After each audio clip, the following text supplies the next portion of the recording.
ਦ ਸਿੱਖ view point channel ਦੇਖ ਰਹੀ ਸੰਗਤ ਦਾ ਬਹੁਤ ਨਿੱਘਾ ਸਵਾਗਤ ਹੈ। ਸਭ ਤੋਂ ਪਹਿਲਾਂ ਮੈਂ ਰਮਨੀਕ ਸਿੰਘ ਫਤਿਹ ਅਰਜ਼ ਕਰਦਾ ਹਾਂ। ਵਾਹਿਗੁਰੂ ਜੀ ਕਾ ਖਾਲਸਾ, ਵਾਹਿਗੁਰੂ ਜੀ ਕੀ ਫਤਿਹ। ਚਾਰ ਸਾਹਿਬਜ਼ਾਦੇ, ਫਿਰ ਨਾਨਕ ਸ਼ਾਹ ਫਕੀਰ ਅਤੇ ਹੁਣ ਸੁਪਰੀਮ ਮਦਰਹੁੱਡ, ਜੋ ਕਿ ਮਾਤਾ ਸਾਹਿਬ ਕੌਰ ਜੀ ਦੇ ਜੀਵਨ 'ਤੇ ਆਧਾਰਿਤ ਇੱਕ ਫਿਲਮ ਬਣੀ ਹੈ, ਜੋ ਕਿ ਆਉਣ ਵਾਲੀ 14 ਤਰੀਕ ਨੂੰ ਰਿਲੀਜ਼ ਹੋਣ ਵਾਲੀ ਹੈ। ਇੱਕ ਪਾਸੇ ਤਾਂ ਮੰਨਿਆ ਜਾਂਦਾ ਹੈ ਕਿ ਇਹ ਜਿਹੜੀਆਂ ਫਿਲਮਾਂ ਨੇ, ਜਿੱਥੇ ਸਾਡੇ ਗੁਰੂ ਸਾਹਿਬਾਨ ਅਤੇ ਉਹਨਾਂ ਦੇ ਪਰਿਵਾਰਾਂ ਦੇ ਜੀਵਨ 'ਤੇ ਆਧਾਰਿਤ ਨੇ, ਸਿੱਖ ਸਿਧਾਂਤ ਨੂੰ ਡੂੰਘੀ ਸੱਟ ਮਾਰਦੇ ਨੇ। ਦੂਸਰੇ ਪਾਸੇ ਕਈ ਲੋਕਾਂ ਦਾ ਮੰਨਣਾ ਹੈ ਕਿ ਇਹ ਧਰਮ ਦੇ ਪ੍ਰਚਾਰ ਅਤੇ ਪ੍ਰਸਾਰ ਦੇ ਵਿੱਚ ਸਹਾਈ ਹੁੰਦੀਆਂ ਨੇ। ਇਸੇ ਵਿਸ਼ੇ 'ਤੇ ਅੱਗੇ ਗੱਲਬਾਤ ਤੋਰਨ ਨੂੰ ਅਤੇ ਇਹਦੀ ਡੂੰਘਾਈ ਵਿੱਚ ਜਾਣ ਖਾਤਰ ਅੱਜ ਸਾਡੇ ਨਾਲ ਮੌਜੂਦ ਨੇ ਸਿੱਖ ਲੇਖਾਕਾਰ ਅਤੇ ਚਿੰਤਕ ਸਰਦਾਰ ਅਜਮੇਰ ਸਿੰਘ ਜੀ। ਸਭ ਤੋਂ ਪਹਿਲਾਂ ਉਹਨਾਂ ਨਾਲ ਫਤਿਹ ਦੀ ਸਾਂਝ ਪਾਉਂਦੇ ਹਾਂ ਜੀ।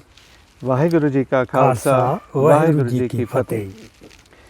ਸੋ ਆਪਾਂ ਦੇਖਿਆ 2014 ਦੇ ਵਿੱਚ ਚਾਰ ਸਾਹਿਬਜ਼ਾਦੇ ਆਉਂਦੀ ਹੈ, ਉਹ ਬਹੁਤ ਮਕਬੂਲ ਹੁੰਦੀ ਹੈ। ਉਸ ਤੋਂ ਮਗਰੋਂ ਨਾਨਕ ਸ਼ਾਹ ਫਕੀਰ ਆਉਂਦਾ ਹੈ, ਨਾਨਕ ਸ਼ਾਹ ਫਕੀਰ ਫਿਲਮ ਬਣਦੀ ਹੈ। ਫਿਰ ਹੁਣ ਸੁਪਰੀਮ ਮਦਰਹੁੱਡ। ਅੱਵਲ ਤਾਂ ਇਹ ਉਦੋਂ ਬਹੁਤ ਵਿਚਾਰ ਚਰਚਾ ਹੁੰਦੀ ਹੈ ਅਤੇ ਇਹ ਤਕਰੀਬਨ ਤੈਅ ਹੀ ਹੋ ਜਾਂਦਾ ਹੈ ਵੀ ਕਿਵੇਂ ਸਿੱਖ ਸਿਧਾਂਤ ਨੂੰ ਇਹਨਾਂ ਫਿਲਮਾਂ ਨੇ ਜਾਂ ਜਿਹੜੀ ਆਪਣੀ ਗੁਰੂ ਸਾਹਿਬਾਨ ਦੀ ਜੀਵਨੀ 'ਤੇ ਆਧਾਰਿਤ ਫਿਲਮਾਂ ਨੇ, ਕਿਵੇਂ ਸਿੱਖ ਸਿਧਾਂਤ ਨੂੰ ਡੂੰਘੀ ਸੱਟ ਮਾਰਦੀਆਂ ਨੇ। ਪਰ ਇਹ ਸਿਲਸਿਲਾ ਲਗਾਤਾਰ ਜਾਰੀ ਹੈ। ਹੁਣ ਆ ਸੁਪਰੀਮ ਮਦਰਹੁੱਡ ਆਉਣ ਵਾਲੀ ਹੈ। ਇਸ ਸਾਰੇ ਵਰਤਾਰੇ ਨੂੰ ਤੁਸੀਂ ਕਿਵੇਂ ਦੇਖਦੇ ਹੋ? ਦੇਖੋ, ਇਹ ਵਰਤਾਰੇ ਦੇ ਨਾ ਦੋ ਪੱਖ ਬਣਦੇ ਜੇ ਆਪਾਂ ਜੁੜਵੇਂ ਆਪਸ ਵਿੱਚ। ਇੱਕ ਫਿਲਮ ਨਿਰਮਾਤਾ ਜਿਹੜੇ ਫਿਲਮ ਬਣਾਉਂਦੇ ਨੇ, ਇੱਕ ਫਿਲਮ ਦੇ ਦਰਸ਼ਕ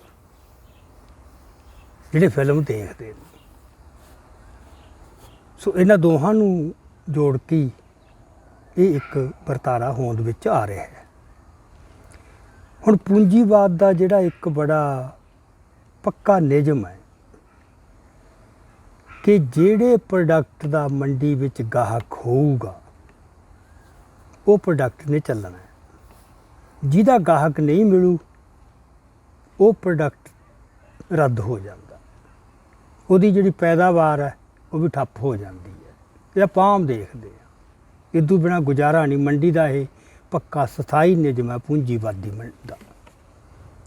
ਸੋ ਇਸ ਕਰਕੇ ਹੁਣ ਇੱਥੇ ਇੱਕ ਤਾਂ ਗੱਲ ਹੈ ਜਿਹੜੇ ਬੰਦੇ ਬਣਾ ਰਹੇ ਨੇ ਫਿਲਮਾਂ, ਪਰ ਇਹ ਹੈ ਵੀ ਜੇ ਉਹਦੇ ਗਾਹਕ ਨਾ ਮਿਲਣ, ਫਿਲਮ ਦੇ ਨੂੰ ਦੇਖਣ ਵਾਲੇ ਦਰਸ਼ਕ ਨਾ ਹੋਣ, ਅਤੇ ਫਿਰ ਉਹ ਫਿਲਮ ਚੱਲ ਨਹੀਂ ਸਕਦੀ। ਸੋ ਤੁਸੀਂ ਆਹ ਜ਼ਿਕਰ ਕੀਤਾ ਕਿਉਂਕਿ ਸਭ ਤੋਂ ਪਹਿਲਾਂ ਜਦੋਂ ਫਿਲਮ ਆਈ ਸੀਗੀ 14 ਦੇ ਵਿੱਚ ਹੀ, 2014 'ਚ, ਉਹ ਚਾਰ ਸਾਹਿਬਜ਼ਾਦੇ ਹੈ ਨਾ, ਉਹ ਬੜੀ ਮਕਬੂਲ ਹੋਈ ਸੀ।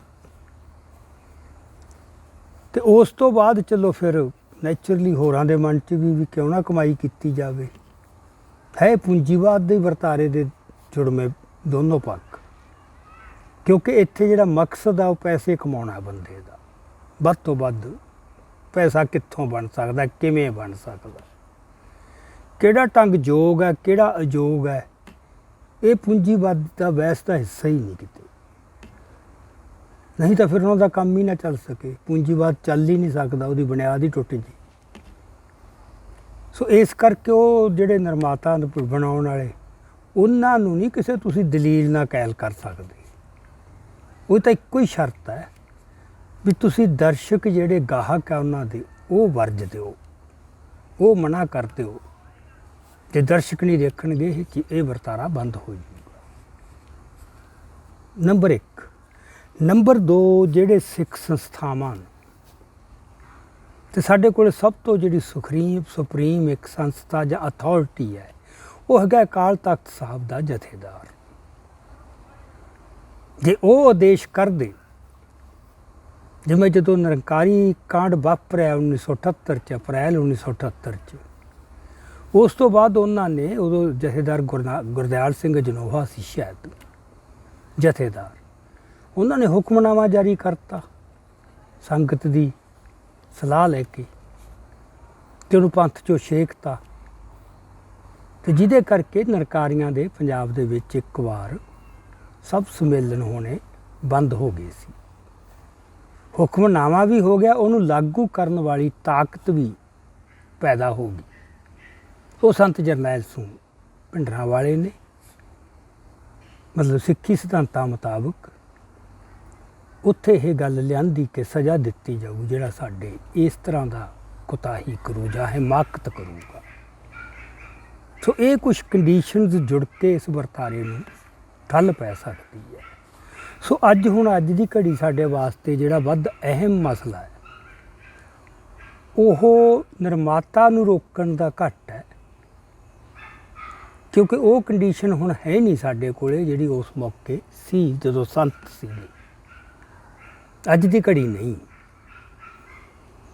ਤੇ ਇਸ ਕਰਕੇ ਅਸੀਂ ਤਾਂ ਇਹ ਹੈ ਵੀ ਜਿਹੜੇ ਦਰਸ਼ਕ ਹੈ ਉਹ ਕਿਉਂ ਦੇਖ ਰਹੇ ਨੇ, ਭਲਾ ਅਸੀਂ ਸਮਝਣ ਦਾ ਯਤਨ ਤਾਂ ਕਰੀਏ ਨਾ, ਉਹਨਾਂ ਦੇ ਮਨ ਪੜ੍ਹਨ ਦਾ, ਉਹਨਾਂ ਦਾ ਨਜ਼ਰੀਆ ਕੀ ਹੈ। ਤੇ ਉਹ ਜੇ ਨਜ਼ਰੀਏ 'ਚ ਪ੍ਰੋਬਲਮ ਹੈ ਕਿਤੇ, ਫਿਰ ਤਾਂ ਉਹਨਾਂ ਦਾ ਨਜ਼ਰੀਆ ਬਦਲਣਾ ਪਊ। ਹੁਣ ਇਹ ਇੱਕ ਵੱਖਰਾ ਤੇ ਅਹਿਮ ਸਵਾਲ ਹੈ ਵੀ ਉਹ ਨਜ਼ਰੀਆ ਕਿਵੇਂ ਬਦਲਿਆ ਜਾ ਸਕਦਾ, ਪਰ ਪਹਿਲਾਂ ਤਾਂ ਆਪਾਂ ਇਹ ਵੀ ਉਹਨਾਂ ਦਾ ਨਜ਼ਰੀਆ ਕੀ ਹੈ। ਨਜ਼ਰੀਆ ਉਹਨਾਂ ਦਾ ਇਹ ਹੈ ਵੀ ਜਿਹੜਾ ਧਰਮ ਨੂੰ ਜਿਉਂਦੇ ਰੱਖਣ ਤੇ ਇਹਦੀ ਮਜ਼ਬੂਤੀ ਵਾਸਤੇ ਧਰਮ ਦਾ ਪ੍ਰਚਾਰ ਜ਼ਰੂਰੀ ਹੈ। ਇਹ ਧਾਰਨਾ ਉਹਨਾਂ ਨੇ ਆਲੇ ਦੁਆਲੇ 'ਚੋਂ ਤੇ ਇਤਿਹਾਸ 'ਚੋਂ ਦੇਖ ਕੇ ਗ੍ਰਹਿਣ ਕਰ ਲਈ ਹੈ। ਆਲੇ ਦੁਆਲੇ ਉਹ ਦੇਖ ਰਹੇ ਨਾ ਵੀ ਕੋਈ ਵੀ ਚੀਜ਼ ਹੈ ਪ੍ਰਚਾਰ ਤੋਂ ਬਿਨਾਂ ਅੱਜ ਸਰਵਾਈ ਵੀ ਨਹੀਂ ਕਰ ਸਕਦੀ। ਕੋਈ ਕਾਰਪੋਰੇਟ ਫਰਮ ਹੈ, ਕੁਛ ਵੀ ਹੈ, ਤੇ ਜੇ ਉਹਦਾ ਪ੍ਰਚਾਰ ਨਹੀਂ, ਸਕੂਲ ਖੋਲ੍ਹਣਾ ਹੈ ਕਿਸੇ ਨੇ, ਜੇ ਉਹਦੇ ਉਹ ਲੋੜਵੰਦ ਜਾਂ ਗਾਹਕ ਪੈਦਾ ਨਹੀਂ ਕਰੂ, ਉਹ ਸਕੂਲ ਨਹੀਂ ਚੱਲੂ। ਕੋਈ ਪ੍ਰੋਡਕਟ ਤਿਆਰ ਕਰਨਾ ਬੰਦੇ ਕਿਸੇ ਸਰਮਾਏਦਾਰ ਨੇ, ਉਹ ਵੀ ਆਪਦੇ ਪੈਦਾ ਕਰੂ ਗਾਹਕ, ਕਸਟਮਰ, ਕਲਾਇੰਟ। ਸੋ ਜਿਹਦਾ ਮਤਲਬ ਉਹ ਪ੍ਰਚਾਰ ਕਿਸੇ ਨਾ ਕਿਸੇ ਰੂਪ ਵਿੱਚ ਜ਼ਰੂਰੀ ਹੈ ਤਾਂ ਕਿ ਉਹ ਵਰਗ ਪੈਦਾ ਕੀਤਾ ਜਾ ਸਕੇ ਜਿਹਨੇ ਇਹਦੇ ਗਾਹਕ ਬਣਨਾ ਹੈ। ਸੋ ਇਹ ਧਾਰਨਾ ਲੋਕਾਂ ਦੀ ਪੱਕੀ ਉਹਨਾਂ ਨੂੰ ਬਣੀ ਹੋਈ ਆ ਕਿ ਧਰਮ ਪ੍ਰਚਾਰ ਤੋਂ ਬਿਨਾਂ ਧਰਮ ਨਹੀਂ ਬਚਦੇ ਹੁੰਦੇ। ਇਹ ਬਹੁਤ ਜ਼ਰੂਰੀ ਹੈ। ਤਾਂ ਦੇਖ ਧਰਮਾਂ ਨੂੰ ਵੀ ਦੇਖ ਰਹੇ ਨੇ ਤੇ ਬਾਕੀ ਸਾਰੇ ਆਲੇ ਦੁਆਲੇ 'ਚ ਵਾਪਰ ਰਿਹਾ ਹੈ, ਹਰ ਵਰਤਾਰੇ 'ਚ ਇਹ ਗੱਲ ਦੇਖ ਰਹੇ ਨੇ। ਦੂਜੀ ਗੱਲ ਜਿਹੜੀ ਉਹਨਾਂ ਦੇ ਮਨ 'ਚ ਪੱਕੀ ਵਸੀ ਹੋਈ ਹੈ, ਜੋ ਦੇਖ ਰਹੇ ਨੇ ਕਿ ਪ੍ਰਚਾਰ ਵਾਸਤੇ ਆਧੁਨਿਕ ਤਕਨੀਕਾਂ ਦਾ ਇਸਤੇਮਾਲ ਕਰਨਾ ਉਨਾ ਹੀ ਜ਼ਰੂਰੀ ਹੈ। ਸਮੇਂ ਨਾਲ ਧਰਮ ਜਿਹੜਾ ਪ੍ਰਚਾਰ ਹੈ ਉਹਦੀ ਤਕਨੀਕ ਬਦਲਦੀ ਰਹਿੰਦੀ ਹੈ, ਤੇ ਜੇ ਤੁਸੀਂ ਨਵੀਨ ਤਕਨੀਕ ਨਹੀਂ ਅਡੋਪਟ ਕਰੋਗੇ, 18ਵੀਂ ਸਦੀ 'ਚ ਜਦੋਂ ਧਰਮ ਪ੍ਰਚਾਰ ਹੁੰਦਾ ਸੀ, ਅੱਜ ਉਹ ਕਹਿਣਗੇ ਸਮਾਂ ਨਹੀਂ, ਸਮਾਂ ਬਦਲ ਗਿਆ। ਸੋ ਅੱਜ ਤਾਂ ਸਾਨੂੰ ਜਿਹੜੀਆਂ ਮਾਡਰਨ ਆਧੁਨਿਕ ਤਕਨੀਕਾਂ ਉਹ ਵੱਧ ਚੜ੍ਹ ਕੇ ਸਾਨੂੰ ਉਹਦਾ ਉੱਤੇ ਜਾਂਚ ਹਾਸਲ ਕਰਨੀ ਚਾਹੀਦੀ ਅਤੇ ਉਹਨਾਂ ਦੀ ਵਰਤੋਂ ਕਰਨੀ ਚਾਹੀਦੀ ਹੈ, ਨਹੀਂ ਫਿਰ ਸਾਡਾ ਧਰਮ ਪਛੜ ਜੂਗਾ ਬਾਕੀ ਸਾਰੇ ਕੁਛ 'ਚ। ਆਹ ਇੱਕ ਨਜ਼ਰੀਆ ਉਹਨਾਂ ਦਾ ਜਿਹੜਾ ਸਾਨੂੰ ਜ਼ਰੂਰ ਸਮਝਣਾ ਚਾਹੀਦਾ ਹੈ। ਅੱਛਾ, ਹੁਣ ਇਹ ਦੋਵੇਂ ਗੱਲਾਂ ਦਾ ਸਾਡੇ ਕੋਲ ਕਨਵਿੰਸਿੰਗ ਧਮਕੀ ਨਹੀਂ ਜਾਂ ਰਿਟਰਿਕ ਨਹੀਂ ਵੀ ਵਾਰ-ਵਾਰ ਨਹੀਂ ਸਾਡੇ ਸਿਧਾਂਤ ਅਲੱਗ ਹੈ, ਸਾਡੇ 'ਤੇ ਗੱਲਾਂ ਲਾਗੂ ਨਹੀਂ ਹੁੰਦੀਆਂ। ਇਹ ਆਪਾਂ ਆਪਦੀ ਸੈਟਿਸਫੈਕਸ਼ਨ ਵਾਸਤੇ ਤਾਂ ਠੀਕ ਹੈ ਗੱਲਾਂ। ਤੁਸੀਂ ਦੂਜਾ ਬੰਦਾ ਕੋਈ ਬੇਈਮਾਨ ਨਹੀਂ ਉਹ ਬੰਦੇ। ਆ ਤੁਸੀਂ ਸੁਪਰੀਮ ਮਦਰਹੁੱਡ ਦੀ ਗੱਲ ਕੀਤੀ ਹੈ ਨਾ, ਉਹਦਾ ਇੱਕ ਟ੍ਰੇਲਰ ਜਿਹਾ ਹੀ ਆਇਆ, ਤੁਸੀਂ ਥੱਲੇ ਕਮੈਂਟ ਪੜ੍ਹੋ ਬੰਦਿਆਂ ਦੇ। ਮਤਲਬ ਮੈਂ ਉਹ ਮੋਟੀ ਜਿਹੀ ਝਾਤੀ ਮਾਰੀ, ਕਮੈਂਟ ਕੀ ਉਹ ਮੈਂ ਤਾਂ ਬਹੁਤ ਡਿਸਟਰਬ ਹੋਇਆ ਦੈਟ ਵੀ, ਪਰ ਹੁਣ ਡਿਸਟਰਬ ਹੋ ਕੇ ਮਸਲੇ ਦਾ ਹੱਲ ਥੋੜ੍ਹਾ ਹੈ।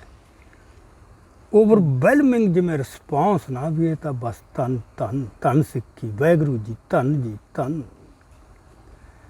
ਸੋ ਜੇ ਇਹ ਹਾਲਤ ਹੈ ਸਾਡੀ ਤੇ ਅਸੀਂ ਕਿਵੇਂ ਰੋਕ ਲਾਂਗੇ ਇਸ ਗੱਲ ਨੂੰ? ਇੱਕ ਨੂੰ ਡਰਾ ਲਓਗੇ, ਦੂਜਾ ਪੈਦਾ ਹੋ ਜਾਊਗਾ। ਸੋ ਪ੍ਰੋਬਲਮ ਇੱਥੇ ਹੈ, ਉਹਨਾਂ ਦੇ ਨਜ਼ਰੀਏ 'ਚ ਪਈ ਹੈ, ਉਹਨਾਂ ਦੀ ਨੀਤ ਵੱਲ ਨੂੰ ਨਾ ਜਾਈਏ। ਆਮ ਪਬਲਿਕ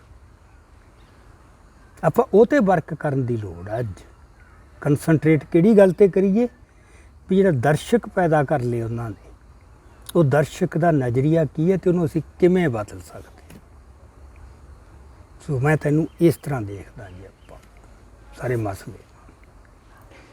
ਸੋ ਜਿਵੇਂ ਆਪ ਜੀ ਨੇ ਜ਼ਿਕਰ ਕੀਤਾ ਬਈ ਜਿਹੜੇ ਦਰਸ਼ਕ ਨੂੰ ਥੋੜ੍ਹਾ ਜਿਹਾ ਸੁਹਿਰਦ ਹੋਣਾ ਪਊਗਾ ਆਪ ਦੇ ਸਿਧਾਂਤਾਂ ਪ੍ਰਤੀ ਅਤੇ ਆਪ ਦੇ ਫਲਸਫੇ ਪ੍ਰਤੀ। ਹਾਂਜੀ। ਸੋ ਆ ਜਿਹੜਾ ਰਾਹ ਸੀਗਾ ਜੋ ਚਾਰ ਸਾਹਿਬਜ਼ਾਦੇ ਫਿਲਮ ਨੇ ਖੋਲ੍ਹਿਆ 2014 ਵਿੱਚ, ਅਤੇ ਉਸ ਦੀ ਕੜੀ ਵਿੱਚ ਹੁਣ ਇਹ ਤੀਸਰੀ ਫਿਲਮ ਬਣ ਕੇ ਆਉਣ ਲੱਗੀ ਹੈ। ਸੋ ਇਹਦਾ ਆਪਾਂ ਕਿਹੜੇ ਪਾਸੇ ਨੂੰ ਚੱਲੇ ਹਾਂ? ਕਿ ਇਹਦਾ ਹੁਣ ਕੋਈ ਅੰਤ ਹੀ ਨਹੀਂ ਹੈਗਾ? ਇਹ ਕੋਈ ਦਰਵਾਜ਼ਾ ਇੱਕ ਵਾਰੀ ਖੁੱਲ੍ਹ ਚੁੱਕਿਆ? ਨਹੀਂ, ਇਹ ਤਾਂ ਨਹੀਂ ਮਤਲਬ ਆਪਾਂ ਕਹਿ ਸਕਦੇ ਸਿਧਾਂਤਕ ਤੌਰ 'ਤੇ ਵੀ ਇਹਦਾ ਅੰਤ ਕੋਈ ਨਹੀਂ।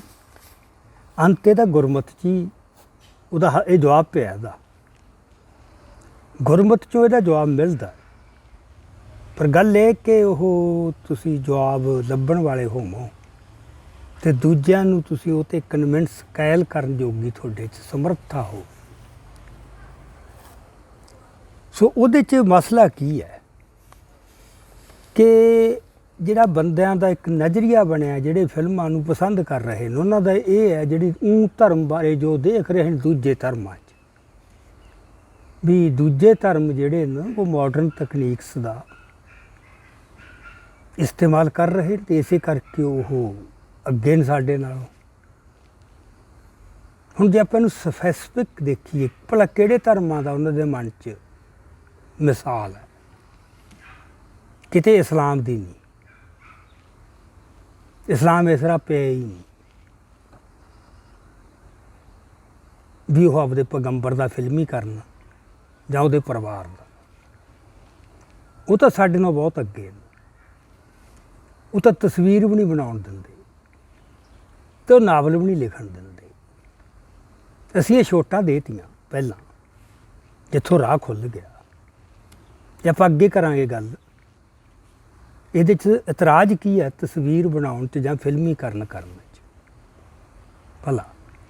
ਪਰ ਇਹ ਤਾਂ ਹੁਣ ਤੱਥ ਹੈ ਨਾ ਸਾਡੇ ਤੋਂ। ਜਦੋਂ ਤਸਵੀਰਾਂ ਪ੍ਰਚਲਿਤ ਹੋ ਗਈਆਂ ਉਹਨੇ ਇੱਕ ਰਾਹ ਖੋਲ੍ਹਤਾ, ਆਧਾਰ ਸਿਰਜਤਾ। ਪਿਛਲੇ ਦਿਨੀ ਮੈਨੂੰ ਕਿਸੇ ਪਿੰਡ ਦੇ ਵਿੱਚ ਬੋਲਣ ਵਾਸਤੇ ਜਾਣਾ ਪਿਆ ਪ੍ਰੋਗਰਾਮ 'ਤੇ ਗੁਰਦੁਆਰਾ ਸਾਹਿਬ 'ਚ, ਅਤੇ ਉੱਥੇ ਮੈਂ ਦੇਖਿਆ ਮਤਲਬ ਜਿੱਥੇ ਗੁਰੂ ਗ੍ਰੰਥ ਸਾਹਿਬ ਪ੍ਰਕਾਸ਼ ਹੈ, ਉਹ ਜਿਹੜੀ ਪਾਲਕੀ ਹੈ, ਪਾਲਕੀ ਦੇ ਉੱਤੇ ਹੀ ਗੁਰੂ ਸਾਹਿਬ ਦੀ, ਗੁਰੂ ਨਾਨਕ ਪਾਤਸ਼ਾਹ ਦੀ ਵੱਡੀ ਤਸਵੀਰ ਹੈ, ਅਤੇ ਪਿਛਲੇ ਪਾਸੇ ਕੰਧ 'ਤੇ ਮਾਤਾ ਸਾਹਿਬ ਕੌਰ ਦੀ ਅਤੇ ਹੋਰ ਚਿੱਤਰ ਨੇ। ਸੋ ਗੁਰਦੁਆਰੇ ਵਿੱਚ ਹੀ, ਗੁਰਦੁਆਰਾ ਸਾਹਿਬ ਦੇ ਵਿੱਚ ਹੀ ਜਿੱਥੇ ਗੁਰੂ ਗ੍ਰੰਥ ਸਾਹਿਬ ਪ੍ਰਕਾਸ਼ ਹੈ, ਚਲੋ ਬਾਕੀ ਗੱਲਾਂ ਛੱਡ ਦਿਓ, ਮੈਨੂੰ ਇਹ ਵੀ ਜਿੱਥੇ ਗੁਰੂ ਹਾਜ਼ਰ ਹੈ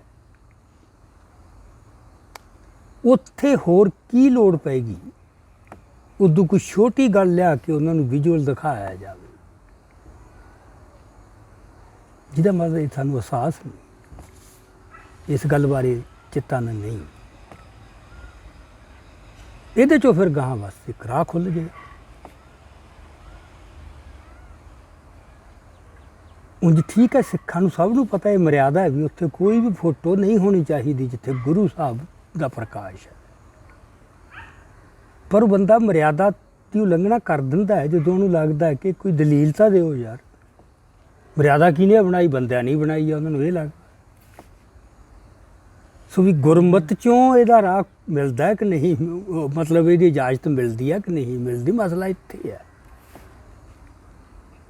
ਸੋ ਉਹਦੇ 'ਚ ਮਤਲਬ ਇਹ ਜਿੰਨਾ ਚਿਰ ਅਸੀਂ, ਇਸਲਾਮ ਨੇ ਇਹ ਨਹੀਂ ਕੀਤਾ।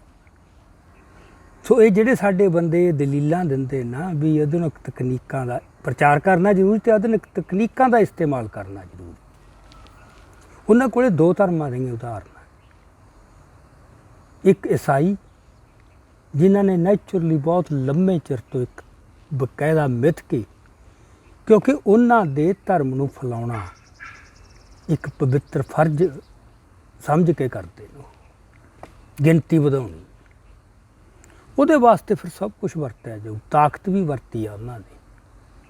ਤਾਕਤ ਇਨ ਦੀ ਸੈਂਸ ਜਿੱਥੇ ਜਿੱਥੇ ਸਾਮਰਾਜ ਗਿਆ, ਬਸਤੀਵਾਦ ਗਿਆ, ਸਟੇਟ ਦੀ ਮਦਦ ਨਾਲ, ਉੱਥੇ ਉਹਨਾਂ ਨੇ ਆਪਦੇ ਪ੍ਰਚਾਰ ਕੀਤਾ।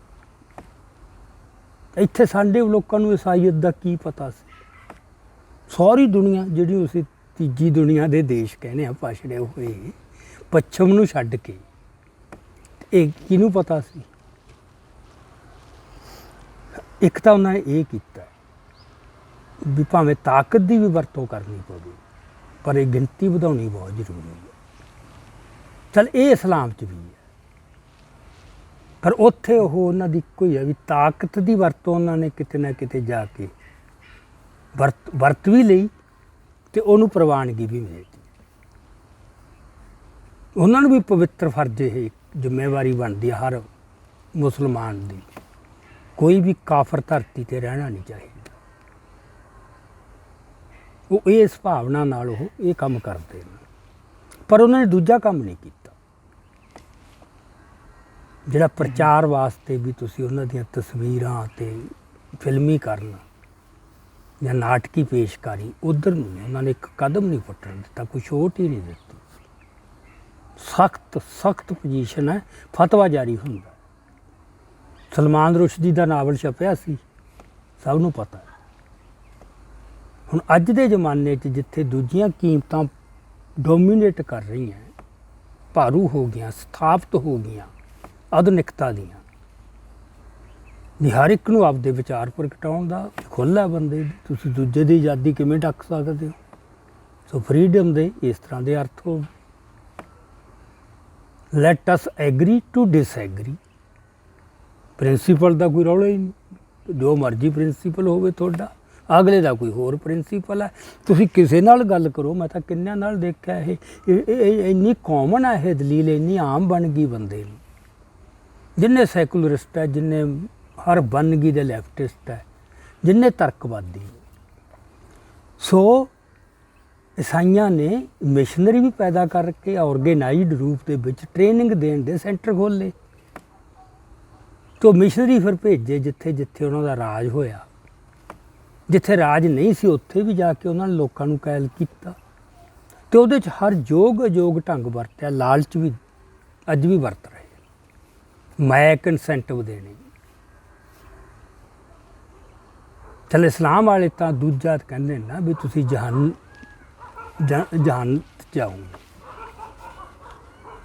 ਅਤੇ ਉਹ ਤਾਂ ਵੀ ਸੁਰਗ ਦੇ ਵਿੱਚ ਜਾਣ ਦਾ ਇੱਕ ਹੈ, ਉਹ ਵੀ ਇਨਸੈਂਟਿਵ। ਸਾਡੇ ਇਹ ਦੋਵੇਂ ਗੱਲਾਂ ਹੈ ਨਹੀਂ, ਨਾ ਕੋਈ ਇਨਸੈਂਟਿਵ ਲਾਲਚ ਅਤੇ ਨਾ ਜ਼ੋਰੋ ਜ਼ਬਰੀ। ਕਿਉਂਕਿ ਸਾਡੇ ਗਿਣਤੀ ਦੀ ਬਜਾਏ ਸਿਫਤ ਨੂੰ, ਕੁਆਲਿਟੀ ਨੂੰ ਉਹ ਤਰਜੀਹ ਹੈ। ਗਿਣਤੀ ਵਧਾਉਣਾ ਕਦੇ ਵੀ ਕੋਈ ਸਰੋਕਾਰ ਨਹੀਂ ਰਿਹਾ। ਜਦੋਂ ਮਹਾਰਾਜਾ ਰਣਜੀਤ ਸਿੰਘ ਦਾ ਰਾਜ ਵੀ ਸੀ, ਕਿਤੇ ਵੀ ਕੋਈ ਇਹੋ ਜਿਹੀ ਗੱਲ ਨਹੀਂ।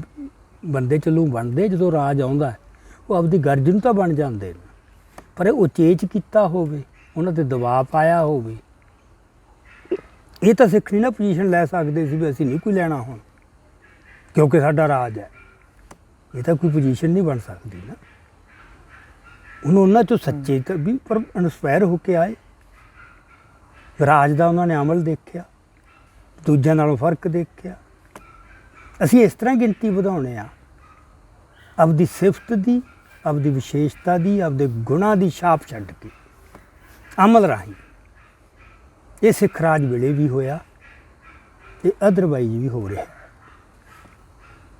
ਜਾਂ ਹੁੰਦਾ ਰਿਹਾ, ਹੁਣ ਵੀ ਹੋ ਰਿਹਾ, ਗੋਰਿਆਂ 'ਚ ਵੀ ਹੋ ਰਿਹਾ, ਭਾਵੇਂ ਛੋਟੇ ਪੱਧਰ 'ਤੇ ਹੋਵੇ। ਸਾਡੀਆਂ ਕੁਛ ਗੱਲਾਂ ਤੋਂ ਬੜੇ ਉਹ ਪ੍ਰਭਾਵਿਤ ਹੁੰਦੇ ਆ, ਜਿਹਦੇ ਕਰਕੇ ਉਹਨਾਂ ਦਾ ਜੀਅ ਕਰਦਾ ਚੰਗੇ ਬੰਦਿਆਂ ਦਾ ਵੀ ਜਦ ਅਸੀਂ ਸਿੱਖ ਬਣੀਏ। ਸੋ ਇਹ ਇੱਕ ਰਮਨੀਕ ਸਿੰਘ ਫਰਕ ਹੈਗਾ ਵੱਡਾ। ਸੋ ਉਹ ਉਦਾਹਰਨ ਦਿੰਦੇ ਨੇ ਹਿੰਦੂ ਦੀ, ਮੇਨਲੀ ਹਿੰਦੂ ਦੀ ਅਤੇ ਈਸਾਈ ਦੀ। ਸਾਡੇ ਕੀ ਹੋ ਗਿਆ ਵੀ ਫਿਰ ਜਦੋਂ ਅੰਗਰੇਜ਼ ਆ ਗਏ ਇੱਥੇ, ਬਸਤੀਵਾਦ ਆ ਗਿਆ, ਅੰਗਰੇਜ਼ਾਂ ਦਾ ਰਾਜ ਆ ਗਿਆ। ਜਿਹਦਾ ਰਾਜ ਆਊ, ਜਿਹਦੀ ਸਤਾ ਹੋਊ, ਉਹਦਾ ਗਿਆਨ ਵੀ ਤੁਹਾਡੇ 'ਤੇ ਆ ਜਾਂਦਾ। ਇਹ ਦੋਹਾਂ ਦਾ ਬੜਾ ਅਟੁੱਟ ਸੰਬੰਧ ਹੈ।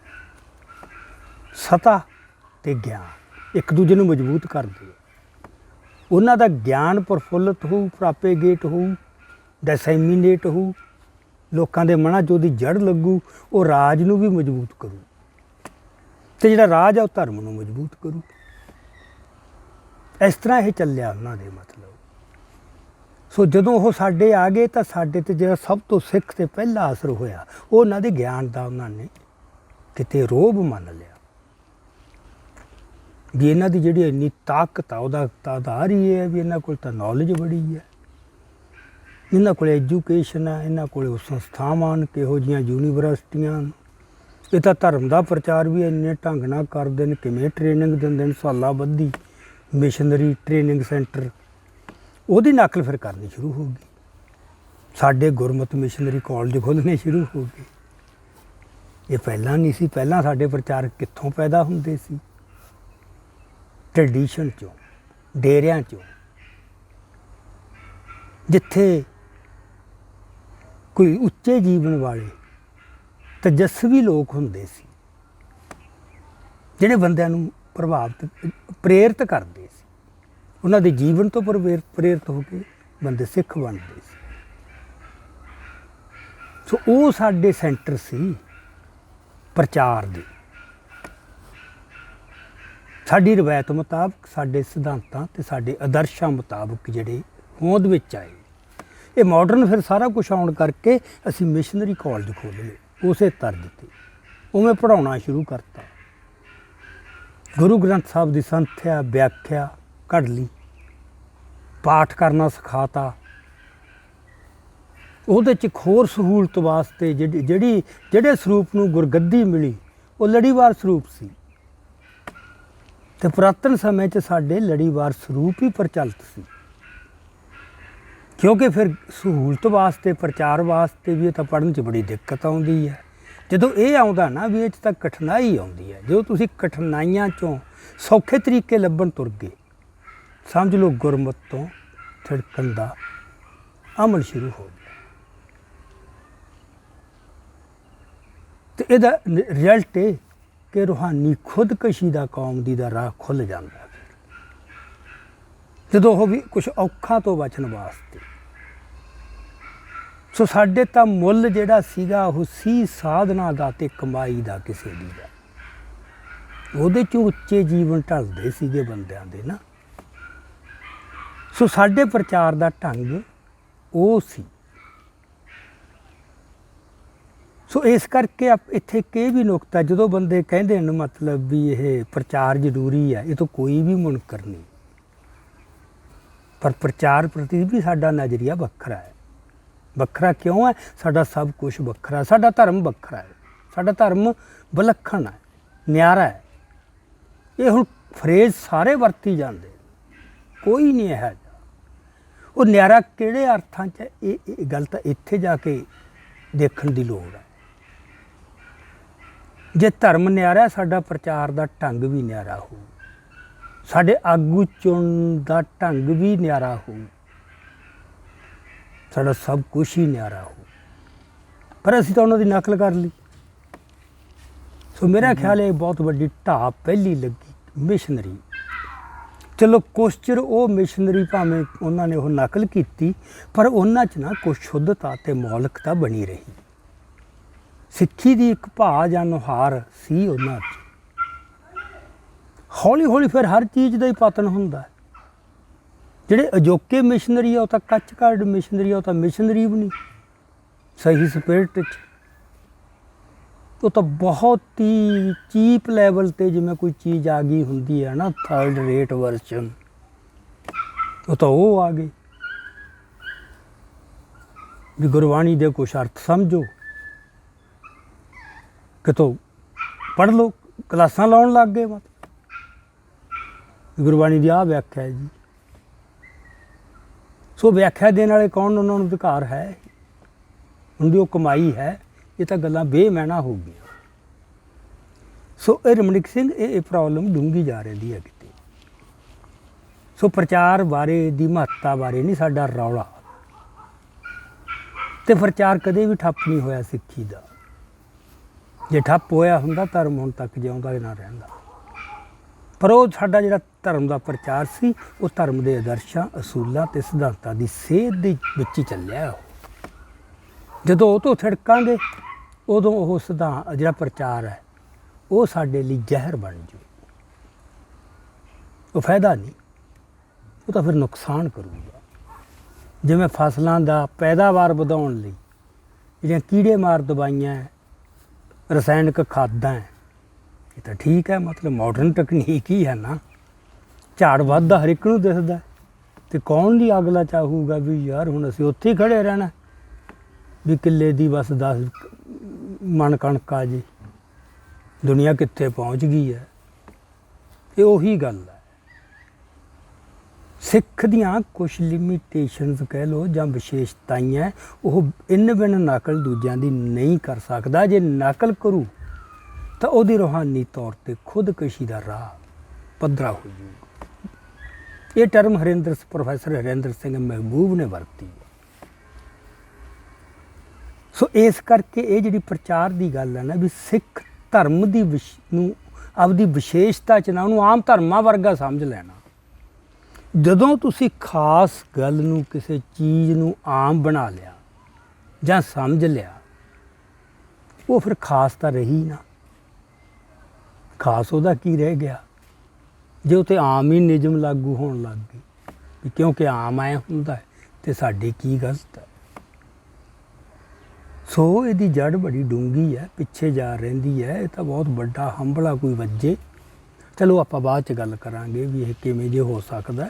ਅੱਜ ਦੀ ਸ਼ਾਇਦ ਆਪਣੀ ਗੱਲਬਾਤ 'ਚ ਇਹ ਗੱਲ ਨਾ ਆ ਸਕੇ, ਗੱਲ ਵੱਡੀ ਹੈ। ਮੈਂ ਇੱਥੇ ਦੱਸਦਾ ਵੀ ਇਹ ਪ੍ਰੋਬਲਮ ਨੂੰ ਜੇ ਆਈਡੈਂਟੀਫਾਈ ਕਰਨਾ ਹੋਵੇ ਉਹ ਆ ਹੈ।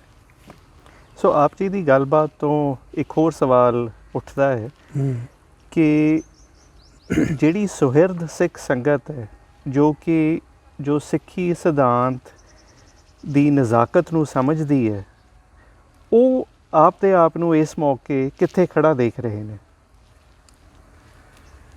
ਦੇਖੋ, ਇੱਕ ਸੈਕਸ਼ਨ ਹੈ ਜਿਹੜਾ ਇਸ ਗੱਲ ਤੋਂ ਰੀਅਲੀ ਬਹੁਤ ਵਿਆਕੁਲ ਹੈ, ਬੇਚੈਨ ਹੈ, ਚਿੰਤਾ ਦੀ ਨਜ਼ਰ ਨਾ ਦੇਖਦਾ। ਇਹ ਉਦੋਂ ਵੀ 4 ਸਾਹਿਬਜ਼ਾਦੇ ਬਾਰੇ ਵੀ ਹੋਈ ਸੀ। ਉਦੋਂ ਵੀ ਸਿੱਖ ਸਿਆਸਤ 'ਤੇ ਤੁਹਾਨੂੰ ਜੇ ਦੇਖਿਆ ਹੋਵੇ ਤੁਸੀਂ, ਇੱਕ ਗੱਲਬਾਤ ਹੋਈ ਸੀ। ਮੈਂ ਸੀਗਾ ਅਤੇ ਪਰਮਜੀਤ ਸਿੰਘ ਆ ਜੀ ਗੱਲਬਾਤ ਕਰਦਾ ਸੀ। ਉਹਦੇ 'ਚ ਗੱਲ ਵਾਹ ਉਧੇੜੀ ਖੋਲ੍ਹੀ ਸੀ। ਸੋ ਇਹ ਸਾਡੀ ਦਰਸ਼ਕਾਂ ਨੂੰ ਅੱਜ ਫਿਰ ਗੁਜ਼ਾਰਿਸ਼ ਹੈ ਵੀ ਉਹ ਵੀ ਗੱਲਬਾਤ ਇੱਕ ਵਾਰ ਉਹ ਆਪਾਂ ਲਿੰਕ ਦੇ ਦਿਆਂਗੇ ਸਿੱਖ ਵਿਊ ਪੁਆਇੰਟ 'ਤੇ, ਉਹ ਗੱਲਬਾਤ ਜ਼ਰੂਰ ਸੁਣੋ। ਫਿਰ ਜਦੋਂ ਆਈ ਫਿਲਮ ਨਾਨਕ ਸ਼ਾਹ ਫਕੀਰ, ਉਹ 'ਤੇ ਬਹੁਤ ਲੰਮੀ ਗੱਲਬਾਤ ਸਾਡੀ ਹੋਈ ਸੀਗੀ। ਗੱਲਬਾਤ ਕੀਤੀ ਸੀ ਭਾਈ ਬਲਜੀਤ ਸਿੰਘ ਸੀਗੇ, ਨੌਜਵਾਨ ਪੜ੍ਹੇ ਲਿਖੇ, ਅਤੇ ਉਹਦੇ 'ਚ ਮੈਂ ਸੀ ਅਤੇ ਇੱਕ ਹਰਕਮਲ ਸਿੰਘ ਨੌਜਵਾਨ, ਜਿਹੜਾ ਇੱਕ ਅਧਿਆਤਮਿਕ ਟ੍ਰੇਨਿੰਗ ਦੇ ਸਿਖਲਾਈ ਦੇ ਪਿਛੋਕੜ 'ਚੋਂ ਆਇਆ ਹੋਇਆ ਨੌਜਵਾਨ ਸੀ ਅਤੇ ਬਿਲਕੁਲ ਮਾਡਰਨ ਐਜੂਕੇਸ਼ਨ 'ਚ ਵੀ ਬੜੇ ਉੱਚੇ ਪਹੁੰਚਿਆ ਹੋਇਆ। ਉਹ ਵੀ ਅਸੀਂ ਚਾਹਾਂਗੇ ਉਹ ਲਿੰਕ ਦੇਵਾਂਗੇ ਵੀ ਉਹ ਵੀ ਗੱਲਬਾਤ ਸੁਣੀ ਜਾਵੇ। ਸੋ ਇਹ ਗੱਲਾਂ ਕੀਤੀਆਂ ਹੋਈਆਂ, ਪਰ ਇੰਨਾ ਵਕਫਾ ਪੈ ਗਿਆ। ਅੱਜ ਕੱਲ੍ਹ ਤਾਂ ਇੰਨਾ ਫਾਸਟ ਹੋ ਗਿਆ, 2 ਮਹੀਨਿਆਂ 'ਚ ਹੀ ਤੁਸੀਂ ਪਛੜ ਜਾਂਦੇ ਹੋ। ਇੰਨਾ ਨਵਾਂ ਸੈਕਸ਼ਨ, ਨਵੀਂ ਜਨਰੇਸ਼ਨ ਆ ਗਈ। ਹੁਣ 8 ਸਾਲਾਂ 'ਚ ਤਾਂ ਬਹੁਤ ਕੁਛ ਬਦਲ ਗਿਆ। ਜਿਹੜੇ ਬੰਦੇ ਉਦੋਂ 2ਜੀ 3ਜੀ 'ਚ ਪੜ੍ਹਦੇ ਸੀ ਉਹ ਕਾਲਜਾਂ 'ਚ ਪਹੁੰਚ ਗਏ ਨੇ, ਜਵਾਨ ਹੋ ਗਏ ਨੇ, ਉਹ ਗੱਲਾਂ ਸਮਝਣ ਲੱਗ ਗਏ ਨੇ, ਉਹਨਾਂ ਨੂੰ ਪਤਾ ਹੈ ਨਹੀਂ ਉਹ ਗੱਲਾਂ ਦਾ। ਸੋ ਜਿਹੜਾ ਇਹ ਗੱਲ ਹੈ ਨਾ ਵੀ ਜਿਹੜਾ ਸੁਹਿਰਦ ਹਿੱਸਾ ਹੈ ਉਹ ਤਾਂ ਹੈਗਾ ਵਿਆਕੁਲ, ਪਰ ਉਹ ਥੋੜ੍ਹਾ ਹੈ। ਦੂਜਾ ਹਿੱਸਾ ਹੈਗਾ ਜ਼ਿਆਦਾ ਹੋਰ ਕਿਸਮ ਦਾ, ਜਿਹਨੂੰ ਮੈਂ ਇਹ ਕਹਿ ਸਕਦਾ ਵੀ ਸਿੱਖ ਆਦਰਸ਼ਾਂ ਤੋਂ, ਸਿੱਖ ਧਰਮ ਦੇ ਨਿਆਰੇਪਣ ਤੋਂ, ਜਿਹੜੀ ਸੂਖਮਤਾ 'ਚ ਜਾ ਕੇ ਸਮਝਣਾ ਵੀ ਸੂਖਮ ਪੱਖੋਂ ਨਿਆਰਾ ਕਿੱਥੇ ਹੈ। ਇੱਕ ਤਾਂ ਸਾਡਾ ਸਰੂਪ ਨਿਆਰਾ ਨਾ, ਇਹ ਤਾਂ ਫਿਜ਼ੀਕਲ ਹੈ। ਹੁਣ ਜਿਹੜੀ ਗੱਲ ਫਿਜ਼ੀਕਲ ਹੈ ਉਹਦੇ 'ਚ ਸਮਝਣ ਵਾਸਤੇ ਤਾਂ ਕੋਈ ਬਿਲਕੁਲ ਹੀ ਯਤਨ ਦੀ ਲੋੜ ਨਹੀਂ, ਤੁਹਾਨੂੰ ਪ੍ਰਤੱਖ ਦਿਸੀ ਜਾਂਦੀ ਹੈ। ਫਿਜ਼ੀਕਲ ਇੱਕ ਜਿਹੜੀ ਮੈਟਾਫਿਜ਼ੀਕਲ ਹੈ ਉਹ ਦਿਸਣੀ ਨਹੀਂ ਕਿਤੇ, ਆਕਾਰ ਤਾਂ ਉਹਦਾ ਹੈ ਹੀ ਨਹੀਂ ਕਿਤੇ, ਕੋਈ ਨਿਰਾਕਾਰ ਹੈ, ਬੜੀ ਸੂਖਮ ਹੈ। ਉਹ ਤਾਂ ਕਿਸੇ ਸੂਖਮ ਅਨੁਭਵ ਚੋਂ ਸਮਝ ਲੱਗੂ ਨਾ। ਤੇ ਤੁਸੀਂ ਦੇਖ ਹੀ ਰਹੇ ਹੋ ਅੱਜ ਦੇ ਮਾਹੌਲ 'ਚ, ਅੱਜ ਦੇ ਯੁੱਗ 'ਚ ਇਹ ਕੋਈ ਸੁਭਾਵਨਾ ਸੌਖੀ ਹੈ ਸੂਖਮਤਾ ਵੱਲ ਨੂੰ ਜਾਣ ਦੀ। ਤਟਫਟ ਉਤੇਜਨਾ ਤੇ ਭੜਕ ਵਾਲੀ ਚੀਜ਼ ਜਿੰਨੀ ਅਪੀਲ ਕਰਦੀ ਹੈ, ਜਿੰਨੀਆਂ ਵਿਵਾਦਪੂਰਨ ਵੀਡੀਓਜ਼ ਹੈ, ਉਹਦੀਆਂ likes many times more than serious. So ਇਹ ਇਸ ਯੁੱਗ ਦੇ ਕੁਝ ਸਮੱਸਿਆਵਾਂ। ਸੋ ਇਹ ਰਮਨੀਕ ਸਿੰਘ ਜਿਹੜੀ ਗੱਲ ਹੈ ਨਾ ਵੀ ਉਹ ਸੁਹਿਰਦ ਬੰਦਾ ਤੇ ਤਾਂ ਚਲੋ ਬੇਚੈਨ ਹੈ, ਜਿਹਦਾ ਜਿੰਨਾ ਕੁ ਆਪਦਾ ਹੁੰਦਾ ਹੈ ਉਹ ਬੋਲਦੇ ਨੇ ਤੇ ਯਤਨ ਕਰਦੇ ਨੇ। ਕੋਈ ਲਿਖ ਕੇ ਕਰਦਾ, ਕੋਈ ਬੋਲ ਕੇ ਕਰਦਾ, ਕਿਤੇ ਡੈਮੋਨਸਟ੍ਰੇਸ਼ਨ ਵੀ ਹੋ ਜਾਂਦੇ ਆ ਨੌਜਵਾਨਾਂ ਵੱਲੋਂ। ਉਹ ਤਾਂ ਹੋ ਰਿਹਾ ਪਰ ਉਹ ਕਾਫੀ ਨਹੀਂ। ਉਹ ਦਰਸ਼ਕਾਂ ਨੂੰ ਠੱਲ ਪਾ ਸਕੇ, ਉਹਨਾਂ ਦਾ ਨਜ਼ਰੀਆ ਬਦਲ ਸਕੇ, ਇਹਦੇ ਵਾਸਤੇ ਵੱਡੇ ਉਪਰਾਲਿਆਂ ਦੀ ਲੋੜ ਹੈ। ਸੋ ਨਿਚੋੜ ਇਹ ਹੈ ਕਿ ਵੱਡੇ ਹਿੱਸੇ ਦਾ ਸਾਡੇ ਪੰਥ ਦੇ ਦਾ ਸਿੱਖ ਧਰਮ ਬਾਰੇ ਅਗਿਆਨਤਾ ਜਾਂ ਘੱਟ ਗਿਆਨ। ਉਹਦਾ ਕਾਰਨ ਇਹ ਹੈ ਕਿ ਇਹ ਨਹੀਂ ਕਿ ਸਿੱਖ ਧਰਮ ਦਾ ਪ੍ਰਚਾਰ ਨਹੀਂ ਹੋਇਆ ਜਾਂ ਹੋ ਨਹੀਂ ਰਿਹਾ। ਜੋ ਪ੍ਰਚਾਰ ਹੋ ਰਿਹਾ ਪ੍ਰੋਬਲਮ ਉਹਦੇ 'ਚ ਹੀ ਹੈ। ਤਾਂ ਮੈਂ ਕਹਿਣਾ ਮਸਲਾ ਵੱਡਾ ਹੈ। ਧਰਮ ਪ੍ਰਚਾਰ 'ਚ ਵੀ ਪ੍ਰੋਬਲਮ ਹੈ ਵੀ ਕੀ ਉਹ ਸੂਖਮਤਾ ਵੱਲ ਨੂੰ ਜਾਂਦਾ। ਸਿੱਖ ਧਰਮ ਦੀ ਜਿਹੜੀ ਇੱਕ ਸੂਖਮ ਅਨੁਭਵ, ਉਹਦੀ ਦ੍ਰਿਸ਼ਟੀ ਅਧਿਆਤਮਕ ਜੋ ਮੈਟਾਫਿਜ਼ੀਕਲ ਹੈ, ਉਹ ਹੁਣ ਕੁਛ ਟ੍ਰੇਨਿੰਗ ਲੈ ਕੇ ਅਰਥ ਪੜ੍ਹ ਕੇ ਬੰਦਾ ਗੁਰਬਾਣੀ ਦੇ ਰਟਨ ਮੰਤਰ ਜਾਂ ਕਰਕੇ ਉਹ ਤਾਂ ਨਹੀਂ ਦੱਸਿਆ ਜਾ ਸਕਦਾ ਨਾ। ਉਹ ਤਾਂ ਉਹੀ ਦੱਸੂ ਜੋ ਉਹਨੇ ਆਪ ਸਿੱਖਿਆ ਤੇ ਸਿਖਾਇਆ। ਆਹੀ ਕੁਛ ਜਾ ਰਿਹਾ, ਪ੍ਰਚਾਰ ਦਾ ਕੀ ਚੱਲ ਰਿਹਾ ਸਾਡੇ, ਉਹ ਤਾਂ ਕੋਈ ਅੰਤ ਹੀ ਨਹੀਂ ਪ੍ਰਚਾਰ ਦਾ ਤਾਂ। ਸੋ ਇਹ ਹੈ ਕਿ ਸਿੱਖ ਧਰਮ ਬਾਰੇ ਵੀ ਅਗਿਆਨਤਾ ਜਾਂ ਘੱਟ ਗਿਆਨ ਹੈ। ਫਿਰ ਉਹ ਗਿਆਨ ਹਾਸਲ ਕਰਨ ਦੀ ਅੰਦਰ ਤੜਫ ਮਰ ਗਈ, ਕਿਉਂਕਿ ਇੰਨਾ ਈਜ਼ਲੀ ਅਵੇਲੇਬਲ YouTube 'ਤੇ ਮਾੜਾ ਜਿਹਾ ਕਲਿੱਕ ਕਰੋ ਹਾਂ ਇਹਦੇ ਬਾਰੇ, ਅਤੇ ਉਹ ਬਣਿਆ ਬਣਾਇਆ ਰੈਡੀਮੇਡ ਫਾਸਟ ਫੂਡ ਜਿਵੇਂ ਹੈ ਨਾ, ਉਹਦੀ ਸਰਵ ਹੋ ਜੂ। ਦੱਸੋ ਕਿਹੜੀ ਚੀਜ਼ ਬਾਰੇ? ਰੈਡੀਮੇਡ ਘੜੇ ਕੜਾਏ ਤਿਆਰ ਬਰ ਤਿਆਰ ਆਨਸਰ ਪਏ ਨਾ, ਅਗਲਾ ਉੱਥੋਂ ਕਰੂਗਾ। ਕਿਉਂ ਉਹ ਕਿਤੇ ਜਾਵੇ ਵੀ ਕਿਸੇ ਸਾਧੂ ਮਹਾਤਮਾ ਤੋਂ ਜਾ ਕੇ ਉਹ ਕੁਛ ਗ੍ਰਹਿਣ ਕਰੇ? ਉੱਥੇ ਤਾਂ ਚੱਲ ਕੇ ਜਾਣਾ ਪਊ। ਜਿਹੜਾ ਬੰਦਾ ਚੱਲ ਕੇ ਨਹੀਂ ਜਾ ਸਕਦਾ ਕਿਤੇ ਗਿਆਨ ਹਾਸਲ ਕਰਨ ਵਾਸਤੇ, ਕਰਦੇ ਨੇ ਇਹ ਬੰਦੇ ਜਿੱਥੇ ਪੈਸੇ ਕਮਾਉਣ ਦੀ ਗੱਲ ਹੈ, ਉਹ 7 ਸਮੁੰਦਰ ਵੀ ਜਾਂਦੇ ਨੇ, ਉਹ ਬਰਫਾਂ 'ਚ ਵੀ ਜਾ ਕੇ ਯੂਨੀਵਰਸਿਟੀਆਂ ਜਿੱਥੇ ਨਾ ਬਹੁਤ ਕਠੋਰ ਕੰਡੀਸ਼ਨਸ ਦੇ ਵਿੱਚ, ਉੱਥੋਂ ਵੀ ਕਰਦੇ ਨੇ। ਪਰ ਉੱਥੇ ਜਿਹੜਾ ਮਨੋਰਥ ਆ ਉਹ ਪੈਸਾ ਕਮਾਉਣਾ ਹੈ, ਉਹ ਤਰੱਕੀ ਹੈ, ਕੈਰੀਅਰ ਹੈ ਇੱਕ। ਅਤੇ ਗਿਆਨ ਦਾ ਅਗਲਾ ਕਹਿੰਦਾ ਇਹਦਾ ਫਾਇਦਾ ਕੀ ਹੋ ਯਾਰ? ਕਿਉਂਕਿ ਜਦੋਂ ਭਾਰੂ ਕੀਮਤ ਇਹ ਬਣ ਗਈ ਕਿ ਫਾਇਦਾ ਕੀ ਹੈ ਅਤੇ ਨੁਕਸਾਨ ਕੀ ਹੈ, ਨਫਾ ਨੁਕਸਾਨ ਦੀ ਬਿਰਤੀ ਬਣ ਗਈ, ਲਾਭ ਹਾਨ ਦੀ ਬਿਰਤੀ, ਅਤੇ ਉਹਦੇ 'ਚੋਂ ਤਾਂ ਫਿਰ ਕੌਣ ਕਹੂਗਾ ਮੈਨੂੰ ਹਾਨੀ ਵਾਲੀ ਚੀਜ਼ ਚਾਹੀਦੀ ਹੈ, ਘਾਟੇ ਵਾਲੀ? ਬੰਦਾ ਨਫੇ ਵੱਲ ਨੂੰ ਜਾਊਗਾ। ਸੋ ਗਿਆਨ ਅਸਲੀ ਹਾਸਲ ਕਰਨ ਵਾਸਤੇ ਬੰਦੇ ਨੂੰ ਚੱਲ ਕੇ ਜਾਣਾ ਪਊ ਹੈ ਜੇ ਕਿਸੇ ਤੇਜਸਵੀ ਬੰਦੇ ਕੋਲ। ਉਹ ਨਹੀਂ ਆ ਕੇ ਤੁਹਾਨੂੰ ਲੈਕਚਰ ਦੇਣਗੇ ਅਤੇ ਆਪਦੀਆਂ ਲਾਈਕਸ ਵਧਾਉਣਗੇ। ਲਾਈਕਸ ਵਧਾਉਂਦਾ ਬੰਦਾ ਜਾਂ ਸ਼ੌਹਰਤ ਵਾਸਤੇ ਜਾਂ ਪੈਸੇ ਵਾਸਤੇ। ਇਹ ਸੱਚ ਆ ਨੰਗਾ, ਆਪਾਂ ਨੂੰ ਵੀ ਕਰਨਾ ਪੈ ਰਿਹਾ ਹੈ, ਪੈ ਰਿਹਾ ਕਰਨਾ। ਜੇ ਤੁਸੀਂ ਆਪਦੀ ਚਲੋ ਗੱਲ ਵੀ ਪਹੁੰਚਾਉਣੀ ਹੈ ਕਿਤੇ, ਅਤੇ ਆਫਟਰ ਆਲ ਹੁਣ ਤੁਸੀਂ ਇਹ ਟੈਕਨੀਕ ਤੋਂ ਮੁਨਕਰ ਤਾਂ ਹੋ ਨਹੀਂ ਸਕਦੇ। ਘਰੇ ਬਹਿ ਜਾਓ ਹੱਥ 'ਤੇ ਹੱਥ ਧਰ ਕੇ, ਚੱਲ ਜਿੰਨਾ ਕੀਤਾ ਜਾ ਸਕਦਾ ਹੈ। ਪਰ ਇਹ ਸਾਡੀਆਂ ਸਾਰੀਆਂ ਗੱਲਾਂ ਮਨੁੱਖੀ ਚੇਤਰਤਾ ਦੇ ਧਰਾਤਲ 'ਤੇ, ਜੇ ਸਾਡੇ 'ਚੋਂ ਕਿਸੇ ਨੂੰ ਅਨੁਭਵ ਹੋ ਜੇ ਅਧਿਆਤਮਕ, ਅਸੀਂ ਇਹ ਨਹੀਂ ਕਰਾਂਗੇ ਕੁਰਸੀਆਂ 'ਤੇ ਬਹਿ ਕੇ ਵੀਡੀਓ ਬਣਾ ਕੇ। ਉਹ ਨਹੀਂ ਕਰ, ਉੱਥੇ ਆਪ ਚੱਲ ਕੇ ਆਉਣਗੇ ਲੋਕ, ਆਉਂਦੇ ਰਹੇ ਨੇ ਉੱਚੇ ਜੀਵਨ ਵਾਲੇ ਤੇਜਸਵੀ ਸਾਧੂ ਸੰਤਾਂ ਮਹਾਤਮਾ ਕੋਲੇ ਚੱਲਦੇ ਰਹਿਣ ਅਤੇ ਜੀਵਨ ਬਦਲਦੇ ਰਹੇ। ਸੋ ਇਸ ਕਰਕੇ ਨਾ ਮਤਲਬ ਜਿਹੜਾ ਇਹ ਹੈ ਵੀ ਉਹਨਾਂ ਨੂੰ ਜਾਣਨ ਦੀ ਅੰਦਰੋਂ ਤ੍ਰਿਖਾ ਮਰ ਗਈ। ਸੋ ਸਿੱਖ ਧਰਮ ਨੂੰ ਸਮਝਣ ਵਾਸਤੇ ਨਾ ਉਹਦੇ ਇਤਿਹਾਸ ਨੂੰ ਵੀ ਸਮਝਣਾ। ਇਤਿਹਾਸ ਤੇ ਧਰਮ ਦਾ ਨਾ ਕਿਸੇ ਵੀ ਵੈਸੇ ਸਿਧਾਂਤ ਤੇ ਵਿਚਾਰਧਾਰਾ ਦਾ ਤੇ ਇਤਿਹਾਸ ਦਾ ਬੜਾ ਗੂੜਾ ਸੰਬੰਧ ਹੈ।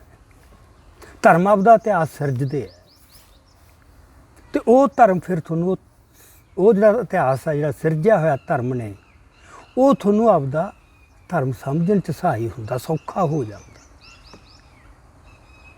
ਉਹਦੇ 'ਚ ਜੁਗਤ ਕੀ ਹੈ ਜਿਹੜੀ ਸਾਡੇ ਚੱਲਤ ਰਹੀ ਹੈ, ਉਹ ਸੀ ਸਾਖੀ ਦੀ। ਇਤਿਹਾਸ ਨੂੰ ਸਾਡੇ ਲੋਕ ਕਿਵੇਂ ਸਮਝਦੇ ਸੀ? ਉਹ ਸਾਖੀ ਦੀ ਜੁਗਤ ਸੀ। ਪੱਛਮੀ ਵਿਦਿਆ ਆਈ ਸਾਖੀ ਨੂੰ ਇਨਫੀਰੀਅਰ ਚੀਜ਼ ਬਣਾਤਾ ਵੀ ਇਹ ਤਾਂ ਅੰਧ ਵਿਸ਼ਵਾਸ 'ਚੋਂ ਨਿਕਲੀਆਂ ਹੋਈਆਂ ਗੱਲਾਂ, ਸ਼ਰਧਾ 'ਚੋਂ। ਇਹ ਗਿਆਨ ਥੋੜ੍ਹਾ ਹੈ, ਇਹ ਤਾਂ ਅੰਧ ਵਿਸ਼ਵਾਸ ਹੈ। ਗਿਆਨ ਹੈ ਜਿਹੜੀ ਚੀਜ਼ ਦਾ ਤੁਹਾਡੇ ਕੋਲ ਲੌਜਿਕ ਹੈ, ਤਰਕ ਦੇ ਸਕਦੇ ਹੋ, ਤਰਕ ਦੀ ਕਸਵੱਟੀ ਤੇ ਪੂਰਾ ਉਤਰਦਾ ਹੋਵੇ, ਤਰਕ ਦੇ ਅਰਥ ਬਦਲ ਗਏ। ਸੋ ਗਿਆਨ ਪ੍ਰਬੰਧ ਨਵਾਂ ਕੀ ਕਰਦਾ? ਕੋਈ ਵੀ ਉਹ ਚੀਜ਼ਾਂ ਦੀਆਂ ਪਰਿਭਾਸ਼ਾਵਾਂ ਬਦਲ ਦਿੰਦਾ ਹੈ। ਸ਼ੁਰੂ ਇੱਥੋਂ ਹੁੰਦਾ ਹੈ। ਹੁਣ ਤੁਸੀਂ ਕਹੋਗੇ ਯਾਰ ਗੱਲ ਗਿਆਨ ਦੀ ਹੈ, ਉਹਨਾਂ ਨੇ ਗਿਆਨ ਦੇ ਅਰਥ ਬਦਲਤੇ। ਜਾਂ ਗਿਆਨ ਦੇ ਅਰਥ ਕੀ ਨੇ? ਉਹਦੇ ਅਰਥ ਬਦਲਤੇ। ਤੁਰੇ ਜਾਓ, ਜਿੱਥੋਂ ਤੱਕ ਜਾਓਗੇ ਹਰ ਚੀਜ਼ ਦੀ ਉਹਨਾਂ ਨੇ ਇੱਕ ਆਪਦੀ ਪਰਿਭਾਸ਼ਾ ਦੇਤੀ ਤੇ ਫਰੇਮ ਆਫ ਰੈਫਰੈਂਸ ਉਹੀ ਹੋਊਗਾ।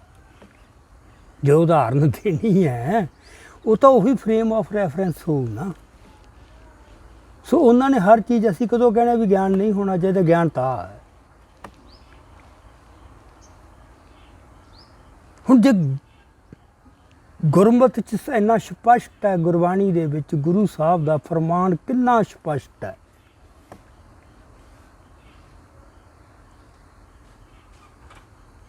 ਕੁੰਭ ਕਾ ਬੱਧਾ ਜਲ ਰਹੇ, ਜਲ ਬਿਨ ਕੁੰਭ ਨਾ ਹੋਏ। ਗਿਆਨ ਦਾ ਬੱਧਾ ਮਨ ਰਹੇ, ਗੁਰ ਬਿਨ ਗਿਆਨ ਨਾ ਹੋਏ। ਕਿੰਨਾ ਸਪਸ਼ਟ ਹੈ ਵੀ ਜੇ ਗਿਆਨ ਹਾਸਲ ਕਰਨਾ ਗੁਰੂ ਤੋਂ ਬਿਨਾਂ ਨਹੀਂ। ਤੇ ਪਹੁੰਚਦਾ ਬੰਦਾ ਗੁਰੂ ਤੱਕ, ਉਹਨਾਂ ਨੇ ਗੁਰੂ ਆਪਦਾ ਇੱਕ ਸਿਰਜ ਲੇ, ਉਹਦੀ ਵਿਆਖਿਆ ਵੀ ਬਦਲਤੀ, ਉਹਦੀ ਪਰਿਭਾਸ਼ਾ ਵੀ ਬਦਲਤੀ।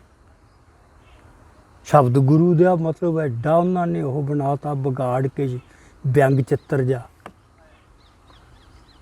ਉਥੋਂ ਕੀ ਭਾਵ ਸੀ ਜਾਂ ਕੀ ਭਾਵ ਹੈ?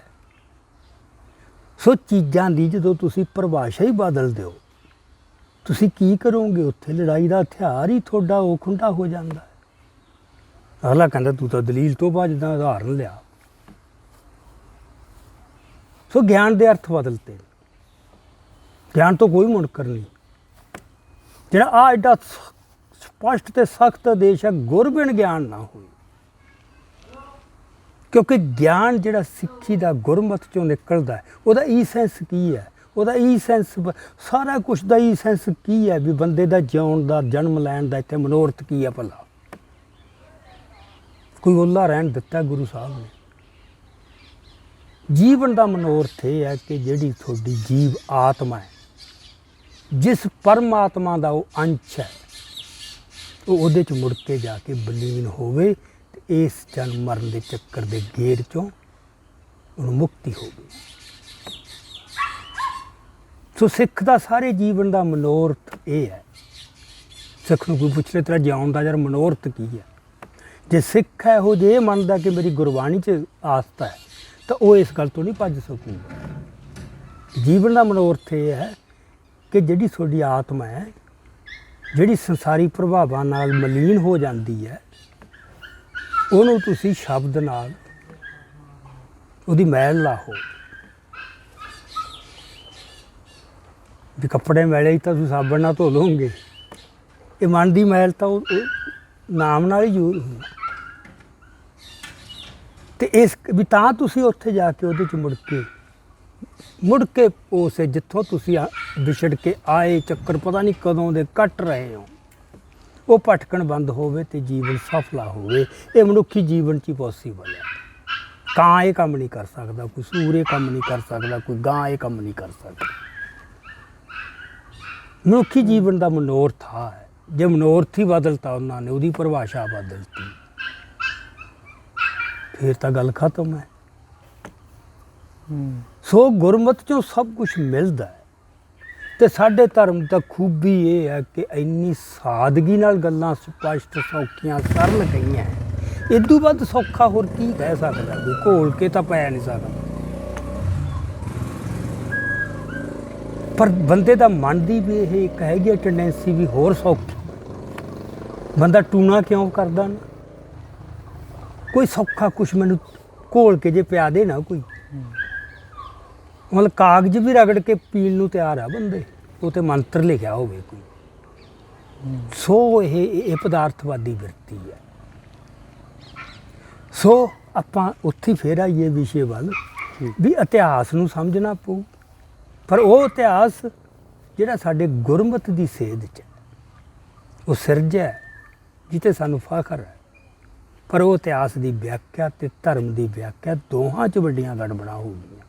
ਸੋ ਜਿਹੜੇ ਸੁਹਿਰਦ ਦੱਸਣ, ਅੱਜ ਜਿਹੜੇ ਸੁਹਿਰਦ ਉਸ ਬੰਦਾਂ ਦੀ ਗੱਲ ਕੀਤੀ ਹੈ, ਜੇ ਉਹ ਸੱਚੀ ਵਿਆਕੁਲ ਤਾਂ ਉਹ ਆਹ ਜ਼ਿੰਮੇਵਾਰੀ ਚੁੱਕਣ ਜਿੰਨਾ ਕੁ ਕਰ ਸਕਦੇ।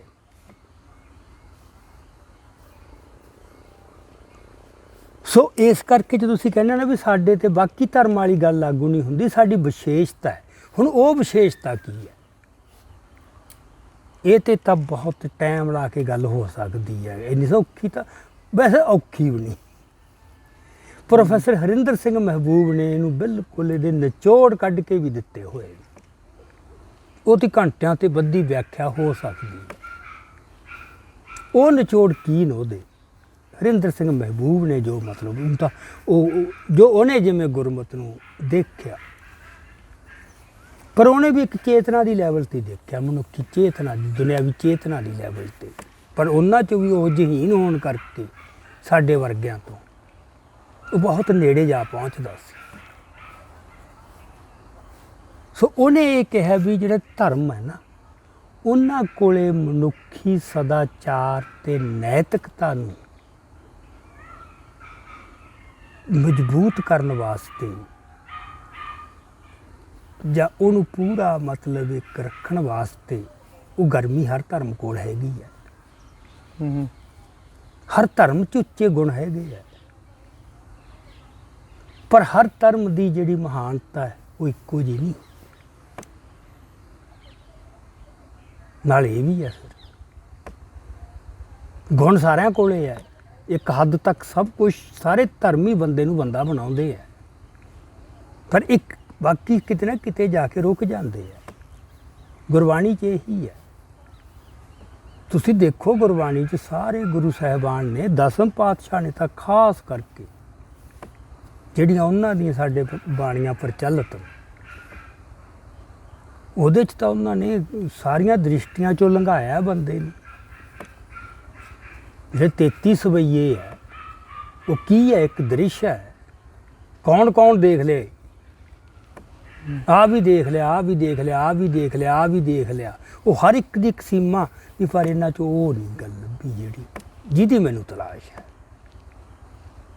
ਉਹਨਾਂ ਨੂੰ ਤਰਸਕਾਰਿਆ ਨਹੀਂ। ਡਾਕਟਰ ਗੁਰਭਗਤ ਸਿੰਘ ਨੇ ਬੜਾ ਸੋਹਣਾ ਸ਼ਬਦ ਵਰਤਿਆ, ਕਹਿੰਦਾ ਉਹਨੇ ਥਕਾਏ ਸਾਰੇ ਪਹਿਲਾਂ। ਉਹਨੇ ਬੜਾ ਬਹੁਤ ਖੂਬਸੂਰਤ ਢੰਗ ਨਾਲ ਕਹੀ ਹੋਈ ਗੱਲ ਹੈ, ਥਕਾਏ ਉਹਨੇ। ਸੋ ਇਹ ਜਿਹੜੀ ਗੱਲ ਹੈਗੀ ਹੈ ਨਾ, ਮਤਲਬ ਵੀ ਤੁਸੀਂ ਆਪਣੀ ਸਿੱਖ ਧਰਮ ਦੀ ਸੁਤੰਤਰਤਾ ਨੂੰ, ਵੀ ਸਾਰੇ ਧਰਮਾਂ 'ਚ ਖੂਬੀਆਂ ਹੈਗੀਆਂ, ਸਾਰੇ ਧਰਮਾਂ 'ਚ ਸਮਰੱਥਾ ਹੈ, ਪਰ ਸਿੱਖ ਧਰਮ ਦਾ ਨਿਆਰਾਪਣ ਕੀ ਹੈ। ਇਹਦੇ 'ਚ ਹਰਿੰਦਰ ਸਿੰਘ ਮਹਿਬੂਬ ਨੇ ਕਿਹਾ ਵੀ ਹਿੰਦੂ ਧਰਮ ਨੂੰ ਛੱਡ ਕੇ ਸਾਰੇ ਵੱਡੇ ਧਰਮ ਜਿਹਨੂੰ ਅਸੀਂ ਵਰਲਡ ਰਿਲੀਜਨਸ ਕਹਿ ਦਿੰਦੇ ਹਾਂ, ਉਹਦਾ ਜਿਹੜਾ ਹੈਗਾ ਉਹ ਸਥਾਪਨਾ ਕਿਸੇ ਪੈਗੰਬਰ ਨੇ ਦੈਵੀ ਪ੍ਰਕਾਸ਼ ਨਾਲ ਹੋਈ ਹੈ, ਰੈਵੋਲਿਊਸ਼ਨ। ਇਸ ਕਰਕੇ ਉਹਨਾਂ ਧਰਮਾਂ ਦਾ ਕੋਈ ਪੈਗੰਬਰੀ ਕਾਲ ਹੈ ਜਦੋਂ ਉਹ ਧਰਮ ਹੋਂਦ 'ਚ ਆਏ, ਤੇ ਉਹਨਾਂ ਨੇ ਇੱਕ ਆਰੰਭ ਬਿੰਦੂ ਬਣਾਇਆ ਜਦੋਂ ਰੈਵੋਲਿਊਸ਼ਨ ਹੋਈ, ਜਿੱਥੋਂ ਉਹ ਐਂਡ ਕੱਟ ਆਫ ਡੇਟ ਹੈ ਵੀ ਆਹ ਧਰਮ ਇੱਥੋਂ ਸ਼ੁਰੂ ਹੁੰਦਾ ਹੈ, ਜਿੱਥੋਂ ਉਹਨਾਂ ਦੇ ਕੈਲੰਡਰ ਬਣਦੇ ਨੇ, ਜਿੱਥੋਂ ਉਹਨਾਂ ਦੀ ਉਮਰ ਮਿਣੀ ਜਾਂਦੀ ਹੈ ਵੀ ਕਿੰਨੇ ਸਾਲ ਪੁਰਾਣਾ ਜੀ। ਹਿੰਦੂ ਧਰਮ ਹੈ ਜਿਹਦਾ ਕੋਈ ਆਰੰਭ ਬਿੰਦੂ ਦਾ ਪਤਾ ਨਹੀਂ, ਕੋਈ ਪੈਗੰਬਰੀ ਕਾਲ ਨਹੀਂ, ਕੋਈ ਪੈਗੰਬਰ ਹੈ ਹੀ ਨਹੀਂ, ਅਵਤਾਰ ਨਾ, ਦੇਵਤਿਆਂ ਦੀ ਭਰਮਾਰ ਹੈ, ਅਵਤਾਰਾਂ ਦੀ ਭਰਮਾਰ ਹੈ, ਪੈਗੰਬਰ ਨਹੀਂ। ਇਸੇ ਕਰਕੇ ਕੋਈ ਆਰੰਭ ਬਿੰਦੂ ਨਹੀਂ, ਇਸ ਕਰਕੇ ਕੋਈ ਪੈਗੰਬਰੀ ਕਾਲ ਨਹੀਂ। ਸਭ ਕੁਛ ਧੁੰਦ 'ਚ ਹੈ, ਉਹਦੇ 'ਚ ਤਾਂ ਫਿਰ ਬੜੀ ਸਮਰੱਥਾ ਹੈ। ਪਰ ਜੋ ਮਰਜ਼ੀ ਉਹਦਾ ਬਣਾਈ ਚੱਲੋ, ਪੇਸ਼ ਕਰੀ ਚਲੋ ਆਪਦੀਆਂ ਮੌਕੇ ਦੀਆਂ ਸਮਕਾਲੀ ਰਾਜਸੀ ਲੋੜਾਂ ਤੇ ਗਰਜਾਂ 'ਚ ਉਹ ਚੱਲੀ ਜਾ ਰਿਹਾ, ਪਹਿਲਾਂ ਵੀ ਚੱਲਦਾ ਰਿਹਾ, ਹੁਣ ਵੀ ਚੱਲ ਰਿਹਾ। That is different. ਸੋ ਇਹ ਹਰਿੰਦਰ ਸਿੰਘ ਮਹਿਬੂਬ ਨੇ ਵੀ ਧਰਮਾਂ ਦੇ ਮਾਮਲੇ 'ਚ ਈਸਾ ਹੈ, ਮੂਸਾ ਹੈ, ਪਹਿਲਾਂ ਈਸਾ ਹੈ, ਬੁੱਧ ਹੈ, ਮੁਹੰਮਦ ਸਾਹਿਬ ਹੈ, ਇਹ ਸਾਰਿਆਂ ਦਾ ਕੋਈ ਆਰੰਭ ਬਿੰਦੂ ਹੈ ਜਿੱਥੇ ਉਹਨਾਂ ਨੇ ਉਹ ਧਰਮਾਂ ਨੂੰ ਚਲਾਇਆ। ਹੁਣ ਇਹਦੇ 'ਚ ਇਹ ਹੈ ਵੀ ਫਿਰ ਉਹਨਾਂ ਦਾ ਤਾਂ ਹੈ ਸਿੱਖ ਧਰਮ ਦੈਟ ਵੇ, ਉਹ ਪੈਗੰਬਰੀ ਧਰਮਾਂ 'ਚ ਹੀ ਆ ਜਾਂਦਾ,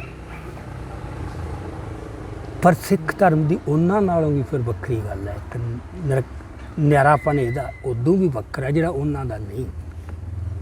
ਪੈਗੰਬਰੀ ਕਾਲ ਇਹਦਾ ਵੀ ਹੈ, ਪੈਗੰਬਰੀ ਕਾਲ ਉਹਨਾਂ ਦੇ ਵੀ ਹੈ, ਪਰ ਉੱਥੇ ਕਿਸੇ ਪੈਗੰਬਰੀ ਕਾਲ ਦੀ ਉਮਰ 100 ਸਾਲ ਤੱਕ ਨਹੀਂ ਪਹੁੰਚ ਨਹੀਂ ਸਕਦੀ। ਇੱਕੋ ਹੀ ਜੰਮ ਹੈ, ਮੂਸਾ ਹੈ, ਈਸਾ ਹੈ, ਮੁਹੰਮਦ ਸਾਹਿਬ ਹੈ, ਬੁੱਧ ਹੈ, ਇੱਕੋ ਹੀ ਪੈਗੰਬਰ ਹੋਇਆ, ਮਨੁੱਖੀ ਜਾਮੇ 'ਚ ਹੋਇਆ। ਜੇ ਮਨੁੱਖੀ ਜਾਮੇ 'ਚ ਹੋਇਆ ਤਾਂ ਮਨੁੱਖ ਵਾਲੀਆਂ ਸ਼ਰਤਾਂ ਵੀ ਪੂਰੀਆਂ ਕਰੂ। ਜੇ ਉਹਨੇ ਜਨਮ ਲਿਆ ਤਾਂ ਉਹਨੇ ਇਸ ਸੰਸਾਰ ਤੋਂ ਵਿਦਾ ਵੀ ਹੋਣਾ ਆਪਦੀ ਉਮਰ ਭੋਗ ਕੇ। ਸੋ ਉਹ ਪੈਗੰਬਰੀ ਕਾਲ ਇੱਕ ਸੀਮਾ 'ਚ ਵੱਜ ਜਾਂਦਾ। ਪਰ ਇੱਥੇ ਸਾਡੇ ਕੀ ਹੋਇਆ, ਇੱਥੇ ਪੈਗੰਬਰੀ ਕਾਲ 238 ਸਾਲ, 2 ਸਦੀਆਂ ਤੋਂ ਲੰਮਾ, ਨਿਰੰਤਰ, ਇੱਕ ਪਲ ਦਾ ਵੀ ਕਿਤੇ ਵਿਘਨ ਨਹੀਂ, ਇੱਕ ਛਿਣ ਕਿਤੇ ਇਸ 2 ਸਦੀਆਂ 'ਚ ਵੀ ਜਿੱਥੇ ਪੈਗੰਬਰ ਨਹੀਂ। ਦੈਵੀ ਪ੍ਰਕਾਸ਼ ਇੱਥੇ ਹੋਰ ਤਰ੍ਹਾਂ ਹੋਇਆ ਸਾਡਾ। ਸਾਡੇ ਤਾਂ ਇੱਕ ਨਿਰੰਤਰ ਨਿਰਵਿਘਨ ਉਹ ਪ੍ਰਵਾਹ ਚੱਲਿਆ। ਸੋ ਦੈਵੀ ਪ੍ਰਕਾਸ਼ ਦੀ ਐਡੀ ਲੰਮੀ ਮਿਆਦ ਹੰਡਾਉਣੀ ਇਹ ਤਾਂ ਕਿਸੇ ਵੀ ਧਰਮ ਦੇ ਨਹੀਂ। ਹੁਣ ਇਹਦਾ ਕਿਤੇ ਅਸਰ ਨਹੀਂ ਪਿਆ, ਇਹ ਗੱਲ ਐਵੇਂ ਵਾਪਰ ਗਈ। ਇਹ ਕੀ ਲੋੜ ਪੈ ਗਈ ਸੀ ਇੱਥੇ 10 ਜਾਮਿਆਂ 'ਚ ਆਉਣ ਦੀ, ਫਿਰ ਉਦੋਂ ਬਾਅਦ ਬੰਦ ਕਰਨ ਦੀ, ਫਿਰ ਉਦੋਂ ਬਾਅਦ ਉਹਨੂੰ ਸ਼ਬਦ ਗੁਰੂ ਦੇ ਰੂਪ 'ਚ ਸਦੀਵੀ ਬਣਾਉਣ ਦੀ, ਜੁਗੋ ਜੁਗ ਅਟਲ ਸਥਾਪਿਤ ਕਰ ਜਾਣ ਦੀ। ਕੋਈ ਗੱਲ ਵੱਡੀ ਆ ਨਾ। ਤੇ ਜੇ ਸ਼ਬਦ ਗੁਰੂ ਨੂੰ ਸਥਾਪਿਤ ਕਰਨਾ ਤਾਂ ਉਹਦੀ ਇੱਕ ਕੰਡੀਸ਼ਨ ਹੋਰ ਸੀ ਕਿ 10ਮ ਪਾਤਸ਼ਾਹ ਦੇ ਖੂਨ ਦੀ ਕੋਈ ਨਿਸ਼ਾਨੀ ਜਿਉਂਦੀ ਨਹੀਂ ਬਚਣੀ ਚਾਹੀਦੀ। ਉਹ ਬਚੀ ਹੁੰਦੀ ਲੋਕਾਂ ਨੇ ਹਟਣਾ ਨਹੀਂ ਸੀ। ਲੋਕ ਤਾਂ ਹੁਣ ਸੋਢੀ ਬੰਸ ਤੇ ਬੇਦੀ ਬੰਸ ਦਾ ਨਹੀਂ ਮਤਲਬ, ਉਹ ਤਾਂ ਉੱਥੋਂ ਫੜਨ ਲੱਗ ਗਏ ਕਿ ਕਿਹੜੀ ਗੱਦੀ ਜੀ ਹੁਣ ਕਿੱਥੇ ਪਹੁੰਚ ਗਈ, ਕਿੱਥੇ ਪਹੁੰਚ ਗਈ। ਤੇ ਉਹਨਾਂ ਨੂੰ ਕਿੱਥੇ ਇਹਨਾਂ ਨੇ ਮਤਲਬ ਛੱਡਣਾ ਸੀ, ਤੁਸੀਂ ਜ਼ੋਰ ਲਾ ਲੈਂਦੇ। ਸੋ ਉਹਨਾਂ ਨੇ ਉਹ ਆਧਾਰ ਹੀ ਚੱਕਤਾ। ਇਹ ਹੁਣ ਐਵੇਂ ਥੋੜ੍ਹਾ ਵਾਪਰ ਗਈਆਂ, ਇੱਕ ਵੱਡੀ ਖੇਡ ਵਾਪਰੀ ਆ, ਕੋਈ ਬਹੁਤ ਵੱਡੀ ਖੇਡ ਜਿਹੜੀ ਸਾਡੀ ਅਕਲ ਦੀ ਸੀਮਾ 'ਚ ਨਹੀਂ ਆਉਂਦੀ। ਅਕਲ ਦੀਆਂ ਲਿਮੀਟੇਸ਼ਨ, ਅਕਲ ਦੇ ਪੁਆੜੇ ਹੈ ਅਨੁਭਵ ਨੂੰ ਛੱਡ ਕੇ। ਇਹ ਗੱਲਾਂ ਅਨੁਭਵ ਦੇ ਖੇਤਰ ਦੀਆਂ, ਜਿੱਥੇ ਅਸੀਂ ਅਕਲ ਨਾਲ ਜੋੜ ਸਾਡਾ ਸਾਰਾ ਅਜੋਕਾ ਸਖਤ ਜਿਹੜਾ ਸੰਕਟ ਜਿਹਦੀ ਤੂੰ ਗੱਲ ਕਰ ਰਿਹਾ ਸੋ ਹਿਰਦੇ ਹਿੱਸਿਆਂ ਦੀ, ਉਹਨਾਂ ਦਾ ਇਹ ਹੈ ਉਹ ਅਕਲ ਤੋਂ ਅੱਗੇ ਜਾ ਕੇ ਨਹੀਂ। ਉਹਨਾਂ ਨੂੰ ਪਤਾ ਉਹ ਸੰਕਟ ਦਾ ਵਿਸ਼ਲੇਸ਼ਣ ਵੀ ਕਰਦੇ ਮੇਰੇ ਵਾਂਗੂ, ਮੇਰੇ ਅਰਗੇ, ਪਰ ਕਿ ਉਹਨਾਂ ਦਾ ਟੂਲ ਕੀ ਹੈ? ਮਨੁੱਖੀ ਚੇਤਨਾ, ਜੋ ਗਿਆਨ ਹਾਸਲ ਕੀਤਾ। ਚਲੋ ਉਹ ਦੂਜਿਆਂ ਨਾਲੋਂ ਕਾਫੀ ਯੋਗ ਹੈਗੇ, ਹੋ ਜਾਂਦਾ ਬੰਦਾ, ਉਹਨੂੰ ਮੌਕਾ ਮਿਲ ਗਿਆ ਜਾਂ ਵਾਹਿਗੁਰੂ ਨੇ ਉਹਦੇ 'ਚ ਇੱਕ ਇਹੀ ਜਿਹੀ ਵਿਰਤੀ, ਇੱਕ ਇਹੀ ਜਿਹੀ ਉਹਨੂੰ ਬਖਸ਼ਿਸ਼ ਕਰਤੀ, ਇੱਕ ਯੋਗਤਾ ਪਾਤੀ ਉਹਦੇ ਵਿੱਚ। ਸੋ ਇਸ ਕਰਕੇ ਜਿਹੜੀ ਇਹ ਗੱਲ ਹੈ ਨਾ, ਮਤਲਬ ਬਈ ਅਸੀਂ ਜਿਹੜਾ ਹੈਗਾ ਕੌਮ ਨੂੰ ਦੀ ਤਕਦੀਰ ਨੂੰ ਬਦਲਣ ਦਾ ਰਾਹ ਮਨੁੱਖੀ ਚੇਤਨਾ ਦੇ ਧਰਾਤਲ 'ਤੇ ਜਾ ਕੇ ਦੇਖਦੇ। ਇਹਦੇ 'ਚ ਹਰਿੰਦਰ ਸਿੰਘ ਮਹਿਬੂਬ ਦੀ ਮੈਂ ਤੁਹਾਨੂੰ ਇੱਕ ਕੁਛ ਲਾਈਨ ਜੇ ਮੈਂ ਤੁਹਾਨੂੰ ਥੋੜ੍ਹੀ ਜਿਹੀ ਪੜ੍ਹ ਕੇ ਸੁਣਾਵਾਂ ਨਾ, ਕੋਟ ਕਰਨ ਵਾਲੀ ਹੈ। ਖਾਲਸਾ ਪੰਥ ਦੀ ਹੋਂਦ ਨਿਰੰਤਰ ਦੈਵੀ ਪ੍ਰਕਾਸ਼ ਦਾ ਨਸਿੱਟਾ ਹੈ। ਇੱਕ ਪੈਗੰਬਰ ਦਾ ਨਹੀਂ, ਨਿਰੰਤਰ ਦੈਵੀ ਪ੍ਰਕਾਸ਼, ਇੱਕ ਨਿਰਵਿਘਨ ਤੇ ਨਿਰੰਤਰ ਪ੍ਰਵਾਹ ਚੱਲਿਆ 2 ਸਦੀਆਂ ਤੋਂ ਵੱਧ। ਖਾਲਸਾ 2 ਸਦੀਆਂ ਦੇ ਪੈਗੰਬਰੀ ਜਲੌ ਦੀ ਨਿਰੰਤਰਤਾ ਦਾ ਨਾਮ ਹੈ। ਕਿਉਂਕਿ ਪੈਗੰਬਰ ਦਾ ਫਰਕ ਕੀ ਹੁੰਦਾ ਹੈ? ਪੈਗੰਬਰ ਦਾ ਇੱਕ ਜਲੌ ਹੁੰਦਾ, ਇੱਕ ਉਹ ਆਭਾ ਮੰਡਲ ਨਹੀਂ ਹੁੰਦਾ, ਇੱਕ ਦੈਵੀ ਪ੍ਰਕਾਸ਼ ਦਾ ਘੇਰਾ ਉਹਦੇ ਆਲੇ ਦੁਆਲੇ, ਜਿੱਥੇ ਉਹ ਹਾਜ਼ਰ ਹੈ। ਉਹਦੀ ਸ਼ੋਅ, ਉਹਦੀ ਹਾਜ਼ਰੀ ਬਹੁਤ ਕੁਝ ਸਿਰਜ ਦਿੰਦੀ ਹੈ। ਬੰਦਿਆਂ ਦੇ ਜਨਮ ਸਫਲੇ ਕਰ ਦਿੰਦੀ ਹੈ, ਜੂਨਾਂ ਸਵਾਰ ਦਿੰਦੀ ਹੈ। ਬਹੁਤਾ ਬੋਲਣ ਦੀ ਵੀ ਲੋੜ ਨਹੀਂ ਪੈਂਦੀ, ਨਵੀਂ ਟਕਨੂਕ ਦਾ ਕੋਈ ਚੱਕਰ ਨਹੀਂ। ਬਾਕੀ ਧਰਮਾਂ ਦੇ ਪੈਗੰਬਰੀ ਕਾਲ 'ਚ ਉਹ ਆਪਦੀ ਸਿਖਰ 'ਤੇ ਸੀਗੇ, ਪਰ ਜਦੋਂ ਪੈਗੰਬਰੀ ਕਾਲ ਖਤਮ ਹੁੰਦਾ ਨਾ, ਨਾਲ ਪਤਨ ਦਾ ਰਾਹ ਵੀ ਖੁੱਲ੍ਹ ਜਾਂਦਾ। ਉਹ ਕਿਉਂ? ਪਹਿਲਾਂ ਤਾਂ ਆਹੀ ਵੀ ਖਾਲਸਾ 2 ਸਦੀਆਂ ਦੇ ਪੈਗੰਬਰੀ ਜਲੌ ਦੀ ਨਿਰੰਤਰਤਾ ਦਾ ਨਾਮ ਹੈ। ਦੈਵੀ ਪ੍ਰਕਾਸ਼ ਦੀ ਇੱਕ ਨਿਰਵਿਘਨ ਚੜ੍ਹਤਲ ਨਜ਼ਰ ਆਉਂਦੀ ਹੈ। ਪਹਿਲੇ ਨਾਨਕ ਤੋਂ ਲੈ ਕੇ 10ਵੇਂ ਨਾਨਕ ਤੱਕ ਕਿਤੇ ਵੀ ਪਤਨ ਨਹੀਂ, ਚੜ੍ਹਤਲ ਹੀ ਚੜ੍ਹਤਲ ਹੈ, ਨਿਰਵਿਘਨ। ਯਾਰ ਹੋਰ ਕਿਤੇ ਇਹ ਕੌਤਕ ਤਾਂ ਕਿਤੇ ਵਾਪਰਿਆ ਹੀ ਨਹੀਂ ਸੰਸਾਰ 'ਚ, ਨਾ ਇਤਿਹਾਸ 'ਚ, ਨਾ ਕਿਤੇ ਹੋਰ। ਖਾਲਸਾ ਪੰਥ ਦੀ ਉਤਪਤੀ ਦੇ ਇਲਾਹੀ ਤਰੀਕੇ ਵਿੱਚ ਹੀ ਉਸਦੇ ਲਸਾਨੀ ਹੋਣ ਦਾ ਰਾਜ ਹੈ। ਜਦੋਂ ਅਸੀਂ ਕਹਿੰਦੇ ਹਾਂ ਨਾ ਸਾਡਾ ਲਸਾਨੀ ਹੈ ਧਰਮ, ਨਿਆਰਾ ਹੈ, ਉਹਦਾ ਰਾਜ ਕਿੱਥੇ ਹੈ? ਇਹਦੀ ਉਤਪਤੀ ਹੋਰ ਤਰ੍ਹਾਂ ਹੋਈ ਹੈ, ਇਹਦਾ ਜਨਮ ਹੀ ਹੋਰ ਤਰ੍ਹਾਂ ਹੋਇਆ। ਉਹਦਾ ਜਨਮ ਆ ਹੈ। 2 ਸਦੀਆਂ ਦੀ ਨਿਰਵਿਘਨ ਜਿਹੜੀ ਇੱਕ ਦੈਵੀ ਪ੍ਰਕਾਸ਼ ਦੀ ਚੜ੍ਹਤਲ ਨਜ਼ਰ ਆਉਂਦੀ। ਉਹਨੇ ਕਿੰਨਾ ਕੁਛ ਸਿੰਜਿਆ ਤੇ ਸਿਰਜਿਆ ਹੋਊ, ਮਨ ਕਿਵੇਂ ਸਿੰਜੇ ਹੋਣਗੇ, ਨਾਮ ਦਾ ਰੰਗ ਕਿਵੇਂ ਚੜਿਆ ਹੋਊ, ਮਿੱਟੀ ਦੇ ਕਣਾਂ ਨੂੰ ਵੀ, ਜਿਹਦੇ 'ਚ ਪ੍ਰਕਾਸ਼ ਨੇ ਸਰਵਾਈਵ ਕੀਤਾ। ਕਿੱਡੇ ਭਿਆਨਕ ਦੌਰ ਆਏ ਨਾ, ਤਾਂ ਕੁਛ ਵੀ ਨਹੀਂ ਸਾਡੇ। ਜਿੱਥੇ ਆਮ ਬੰਦੇ ਦੀ ਕੰਬ ਉੱਠਦਾ ਬੰਦਾ ਸੁਣ ਕੇ, ਉੱਥੇ ਤੇਰਾ ਭਾਣਾ ਮਿੱਠਾ ਲੱਗ ਗਿਆ। ਮੌਤ ਦੇ ਸੇਕ ਨੂੰ ਖੇੜੇ 'ਚ ਬਦਲ ਦੇਣਾ, ਇਹ ਤਾਂ ਕਿਤੇ ਵੀ ਨਹੀਂ ਹੋਇਆ। ਬੜੇ ਬਹਾਦਰਾਂ ਨੇ ਮੌਤ ਮਤਲਬ ਨਵਾਈ ਆ, ਸ਼ਹੀਦ ਹੋਏ ਨੇ, ਪਰ ਉਹ ਸਾਰੀ ਤਪਸ਼ ਨੂੰ, ਮੌਤ ਦੀ ਨੂੰ ਮਤਲਬ ਉਹਨੂੰ ਖੇੜੇ 'ਚ ਬਦਲ ਦੇਣ, ਤੇਰਾ ਭਾਣਾ ਮਿੱਠਾ ਲੱਗ ਗਿਆ, ਇਹ ਕਿਤੇ ਨਹੀਂ ਹੋਇਆ। ਸੋ ਸਭ ਵੱਡੇ ਧਰਮ ਆਪਣੇ ਪੈਗੰਬਰੀ ਕਾਲ ਵਿੱਚ ਅਤੀ ਪੂਰਨ, ਸੂਖਮ ਅਤੇ ਸੱਚੇ ਰੂਪ ਵਿੱਚ ਵਿਆਪਕ ਹੁੰਦੇ ਨੇ। ਜਦੋਂ ਪੈਗੰਬਰ ਹੈ ਆਪਣੇ ਜਨਮਦਾਤਾ ਦੇ ਜਾਣ ਪਿੱਛੋਂ, ਇੱਥੇ ਹੁਣ ਪਰ ਹੈ, ਪਰ ਆਪਣੇ ਜਨਮਦਾਤਾ ਦੇ ਜਾਣ ਪਿੱਛੋਂ ਸੰਸਾਰੀ ਚੇਤਨਾ ਵਿੱਚੋਂ ਪੁੰਗਰਨ ਵਾਲੇ ਖਿਆਲ ਵਿੱਚ ਵਧਣਾ ਸ਼ੁਰੂ ਕਰ ਦਿੰਦੇ। ਆ ਪਈ ਹੈ ਜੜ। ਜੇ ਤਾਂ ਉਹ ਬਚਾ ਕੇ ਰੱਖ ਸਕਣ, ਭਾਵੇਂ ਪੈਗੰਬਰ ਨਹੀਂ, ਪਰ ਤੁਹਾਡੇ ਹਿਰਦਿਆਂ 'ਚ ਉਹਦਾ ਅਕਸ ਤੇ ਉਹਦੀ ਯਾਦ ਉਹ ਉਵੇਂ ਪਈ ਹੈ, ਇੰਟੈਕਟ। ਜਿੰਨਾ ਚਿਰ ਪਈ ਰਹੀ, ਸਾਡਾ ਇਤਿਹਾਸ ਲਸਾਨੀ ਤੇ ਗੌਰਵਸ਼ਾਲੀ ਸੀ। ਕਿਉਂ ਹੋ ਗਿਆ ਉਹ ਸਾਰਾ ਕੁਛ? ਮਿੱਥਾਂ ਸਿਰਜੀਆਂ ਜਿੱਥੇ ਅਖਲਾਕ ਦੀਆਂ, ਅੱਜ ਦੁਨੀਆ ਆਸ਼ਸ਼ ਕਰ ਉੱਠਦੀ ਹੈ। ਇਹ ਭਾਈ ਲੈਣਾ ਐਵੇਂ ਨਹੀਂ ਸੀ ਪੈਦਾ ਹੋ ਗਿਆ, ਜਾਂ ਭਾਈ ਕਨ੍ਹਈਆ। ਇਹ ਕੋਈ ਰੈੱਡ ਕਰਾਸ ਵਰਗੀ ਗੱਲ ਨਹੀਂ ਸੀ, ਇਹ ਕੋਈ ਦੁਨਿਆਵੀ ਲੋੜ 'ਚੋਂ ਪੈਦਾ ਹੋਈ ਸੰਸਥਾ ਨਹੀਂ ਸੀ। ਇਹ ਤਾਂ ਰੱਬੀ ਬਖਸ਼ਿਸ਼ ਦਾ ਨਤੀਜਾ ਸੀ। ਸੋ ਇਹ ਗੱਲ ਹੈ, ਮਤਲਬ ਆਪਣੇ ਜਨਮਦਾਤਾ ਦੇ ਜਾਣ ਪਿੱਛੋਂ ਸੰਸਾਰੀ ਚੇਤਨਾ ਵਿੱਚੋਂ ਪੁੰਗਰਨ ਵਾਲੇ ਖਿਆਲ ਵਿੱਚ ਵਧਣਾ ਸ਼ੁਰੂ ਕਰ ਦਿੰਦੇ ਹਨ। ਉਹਦੇ ਨਾਲ ਕੀ ਹੁੰਦਾ? ਰੂਹਾਨੀ ਕੀਮਤਾਂ ਛੁੱਟਦੀਆਂ ਜਾਂਦੀਆਂ, ਤੇ ਜਿਹੜਾ ਧਰਮ ਵੀ ਆ ਉਹ ਦੁਨਿਆਵੀ ਕੀਮਤਾਂ ਦਾ ਗੁਲਾਮ ਬਣ ਜਾਂਦਾ, ਤੇ ਧਰਮ ਵੀ ਪਦਾਰਥਵਾਦ 'ਚ ਡੁੱਬ ਜਾਂਦਾ।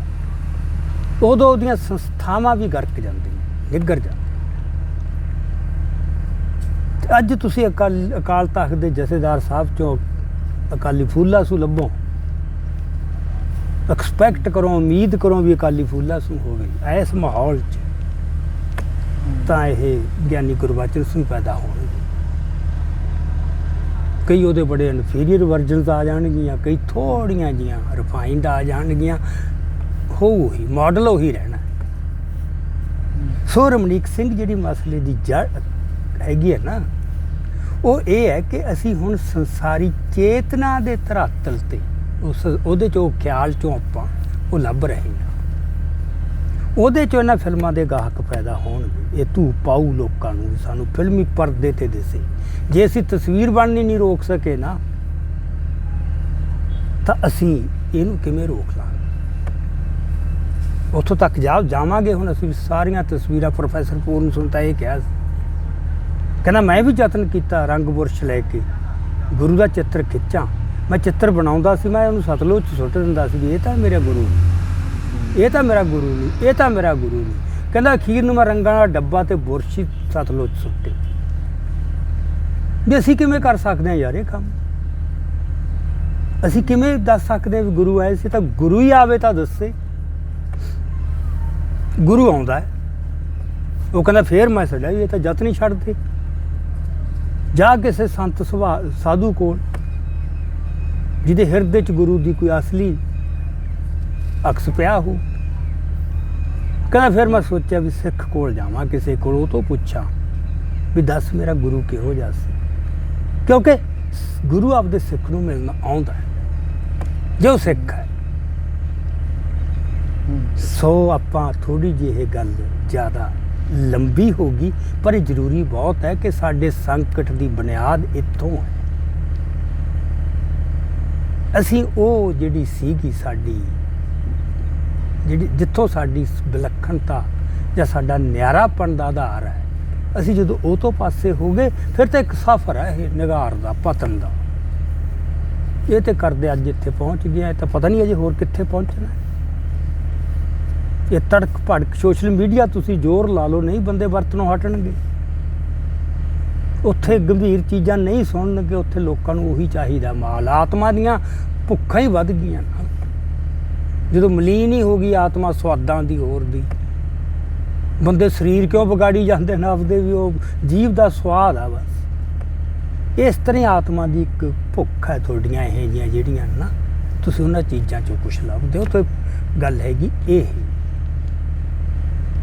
ਹੁਣ ਇਹ ਕਿਵੇਂ ਬਦਲਿਆ ਜਾ ਸਕਦਾ ਹੈ ਜੀ, ਇਹਨੂੰ ਕਿਵੇਂ ਠੱਲ ਪਾਈ ਜਾ ਸਕਦੀ, ਉਹ ਤਾਂ ਮੈਂ ਪਹਿਲਾਂ ਗੱਲ ਕਹੀ ਹੈ। ਆਪਾਂ ਤਾਂ ਨਾ, ਮੇਰਾ ਖਿਆਲ ਹੈ ਜਿਹੜੇ ਆਪਣੇ ਯਤਨ, ਇਹ ਸਪੀਡ ਬ੍ਰੇਕਰ, ਆਪਾਂ ਵੀ ਹੱਥ ਦਿੱਤਾ ਧਰ ਕੇ ਬਈ ਬਰੇ ਦਾ ਕੋਈ ਫਾਇਦਾ ਨਹੀਂ ਯਾਰ, ਛੱਡ ਦਿਓ।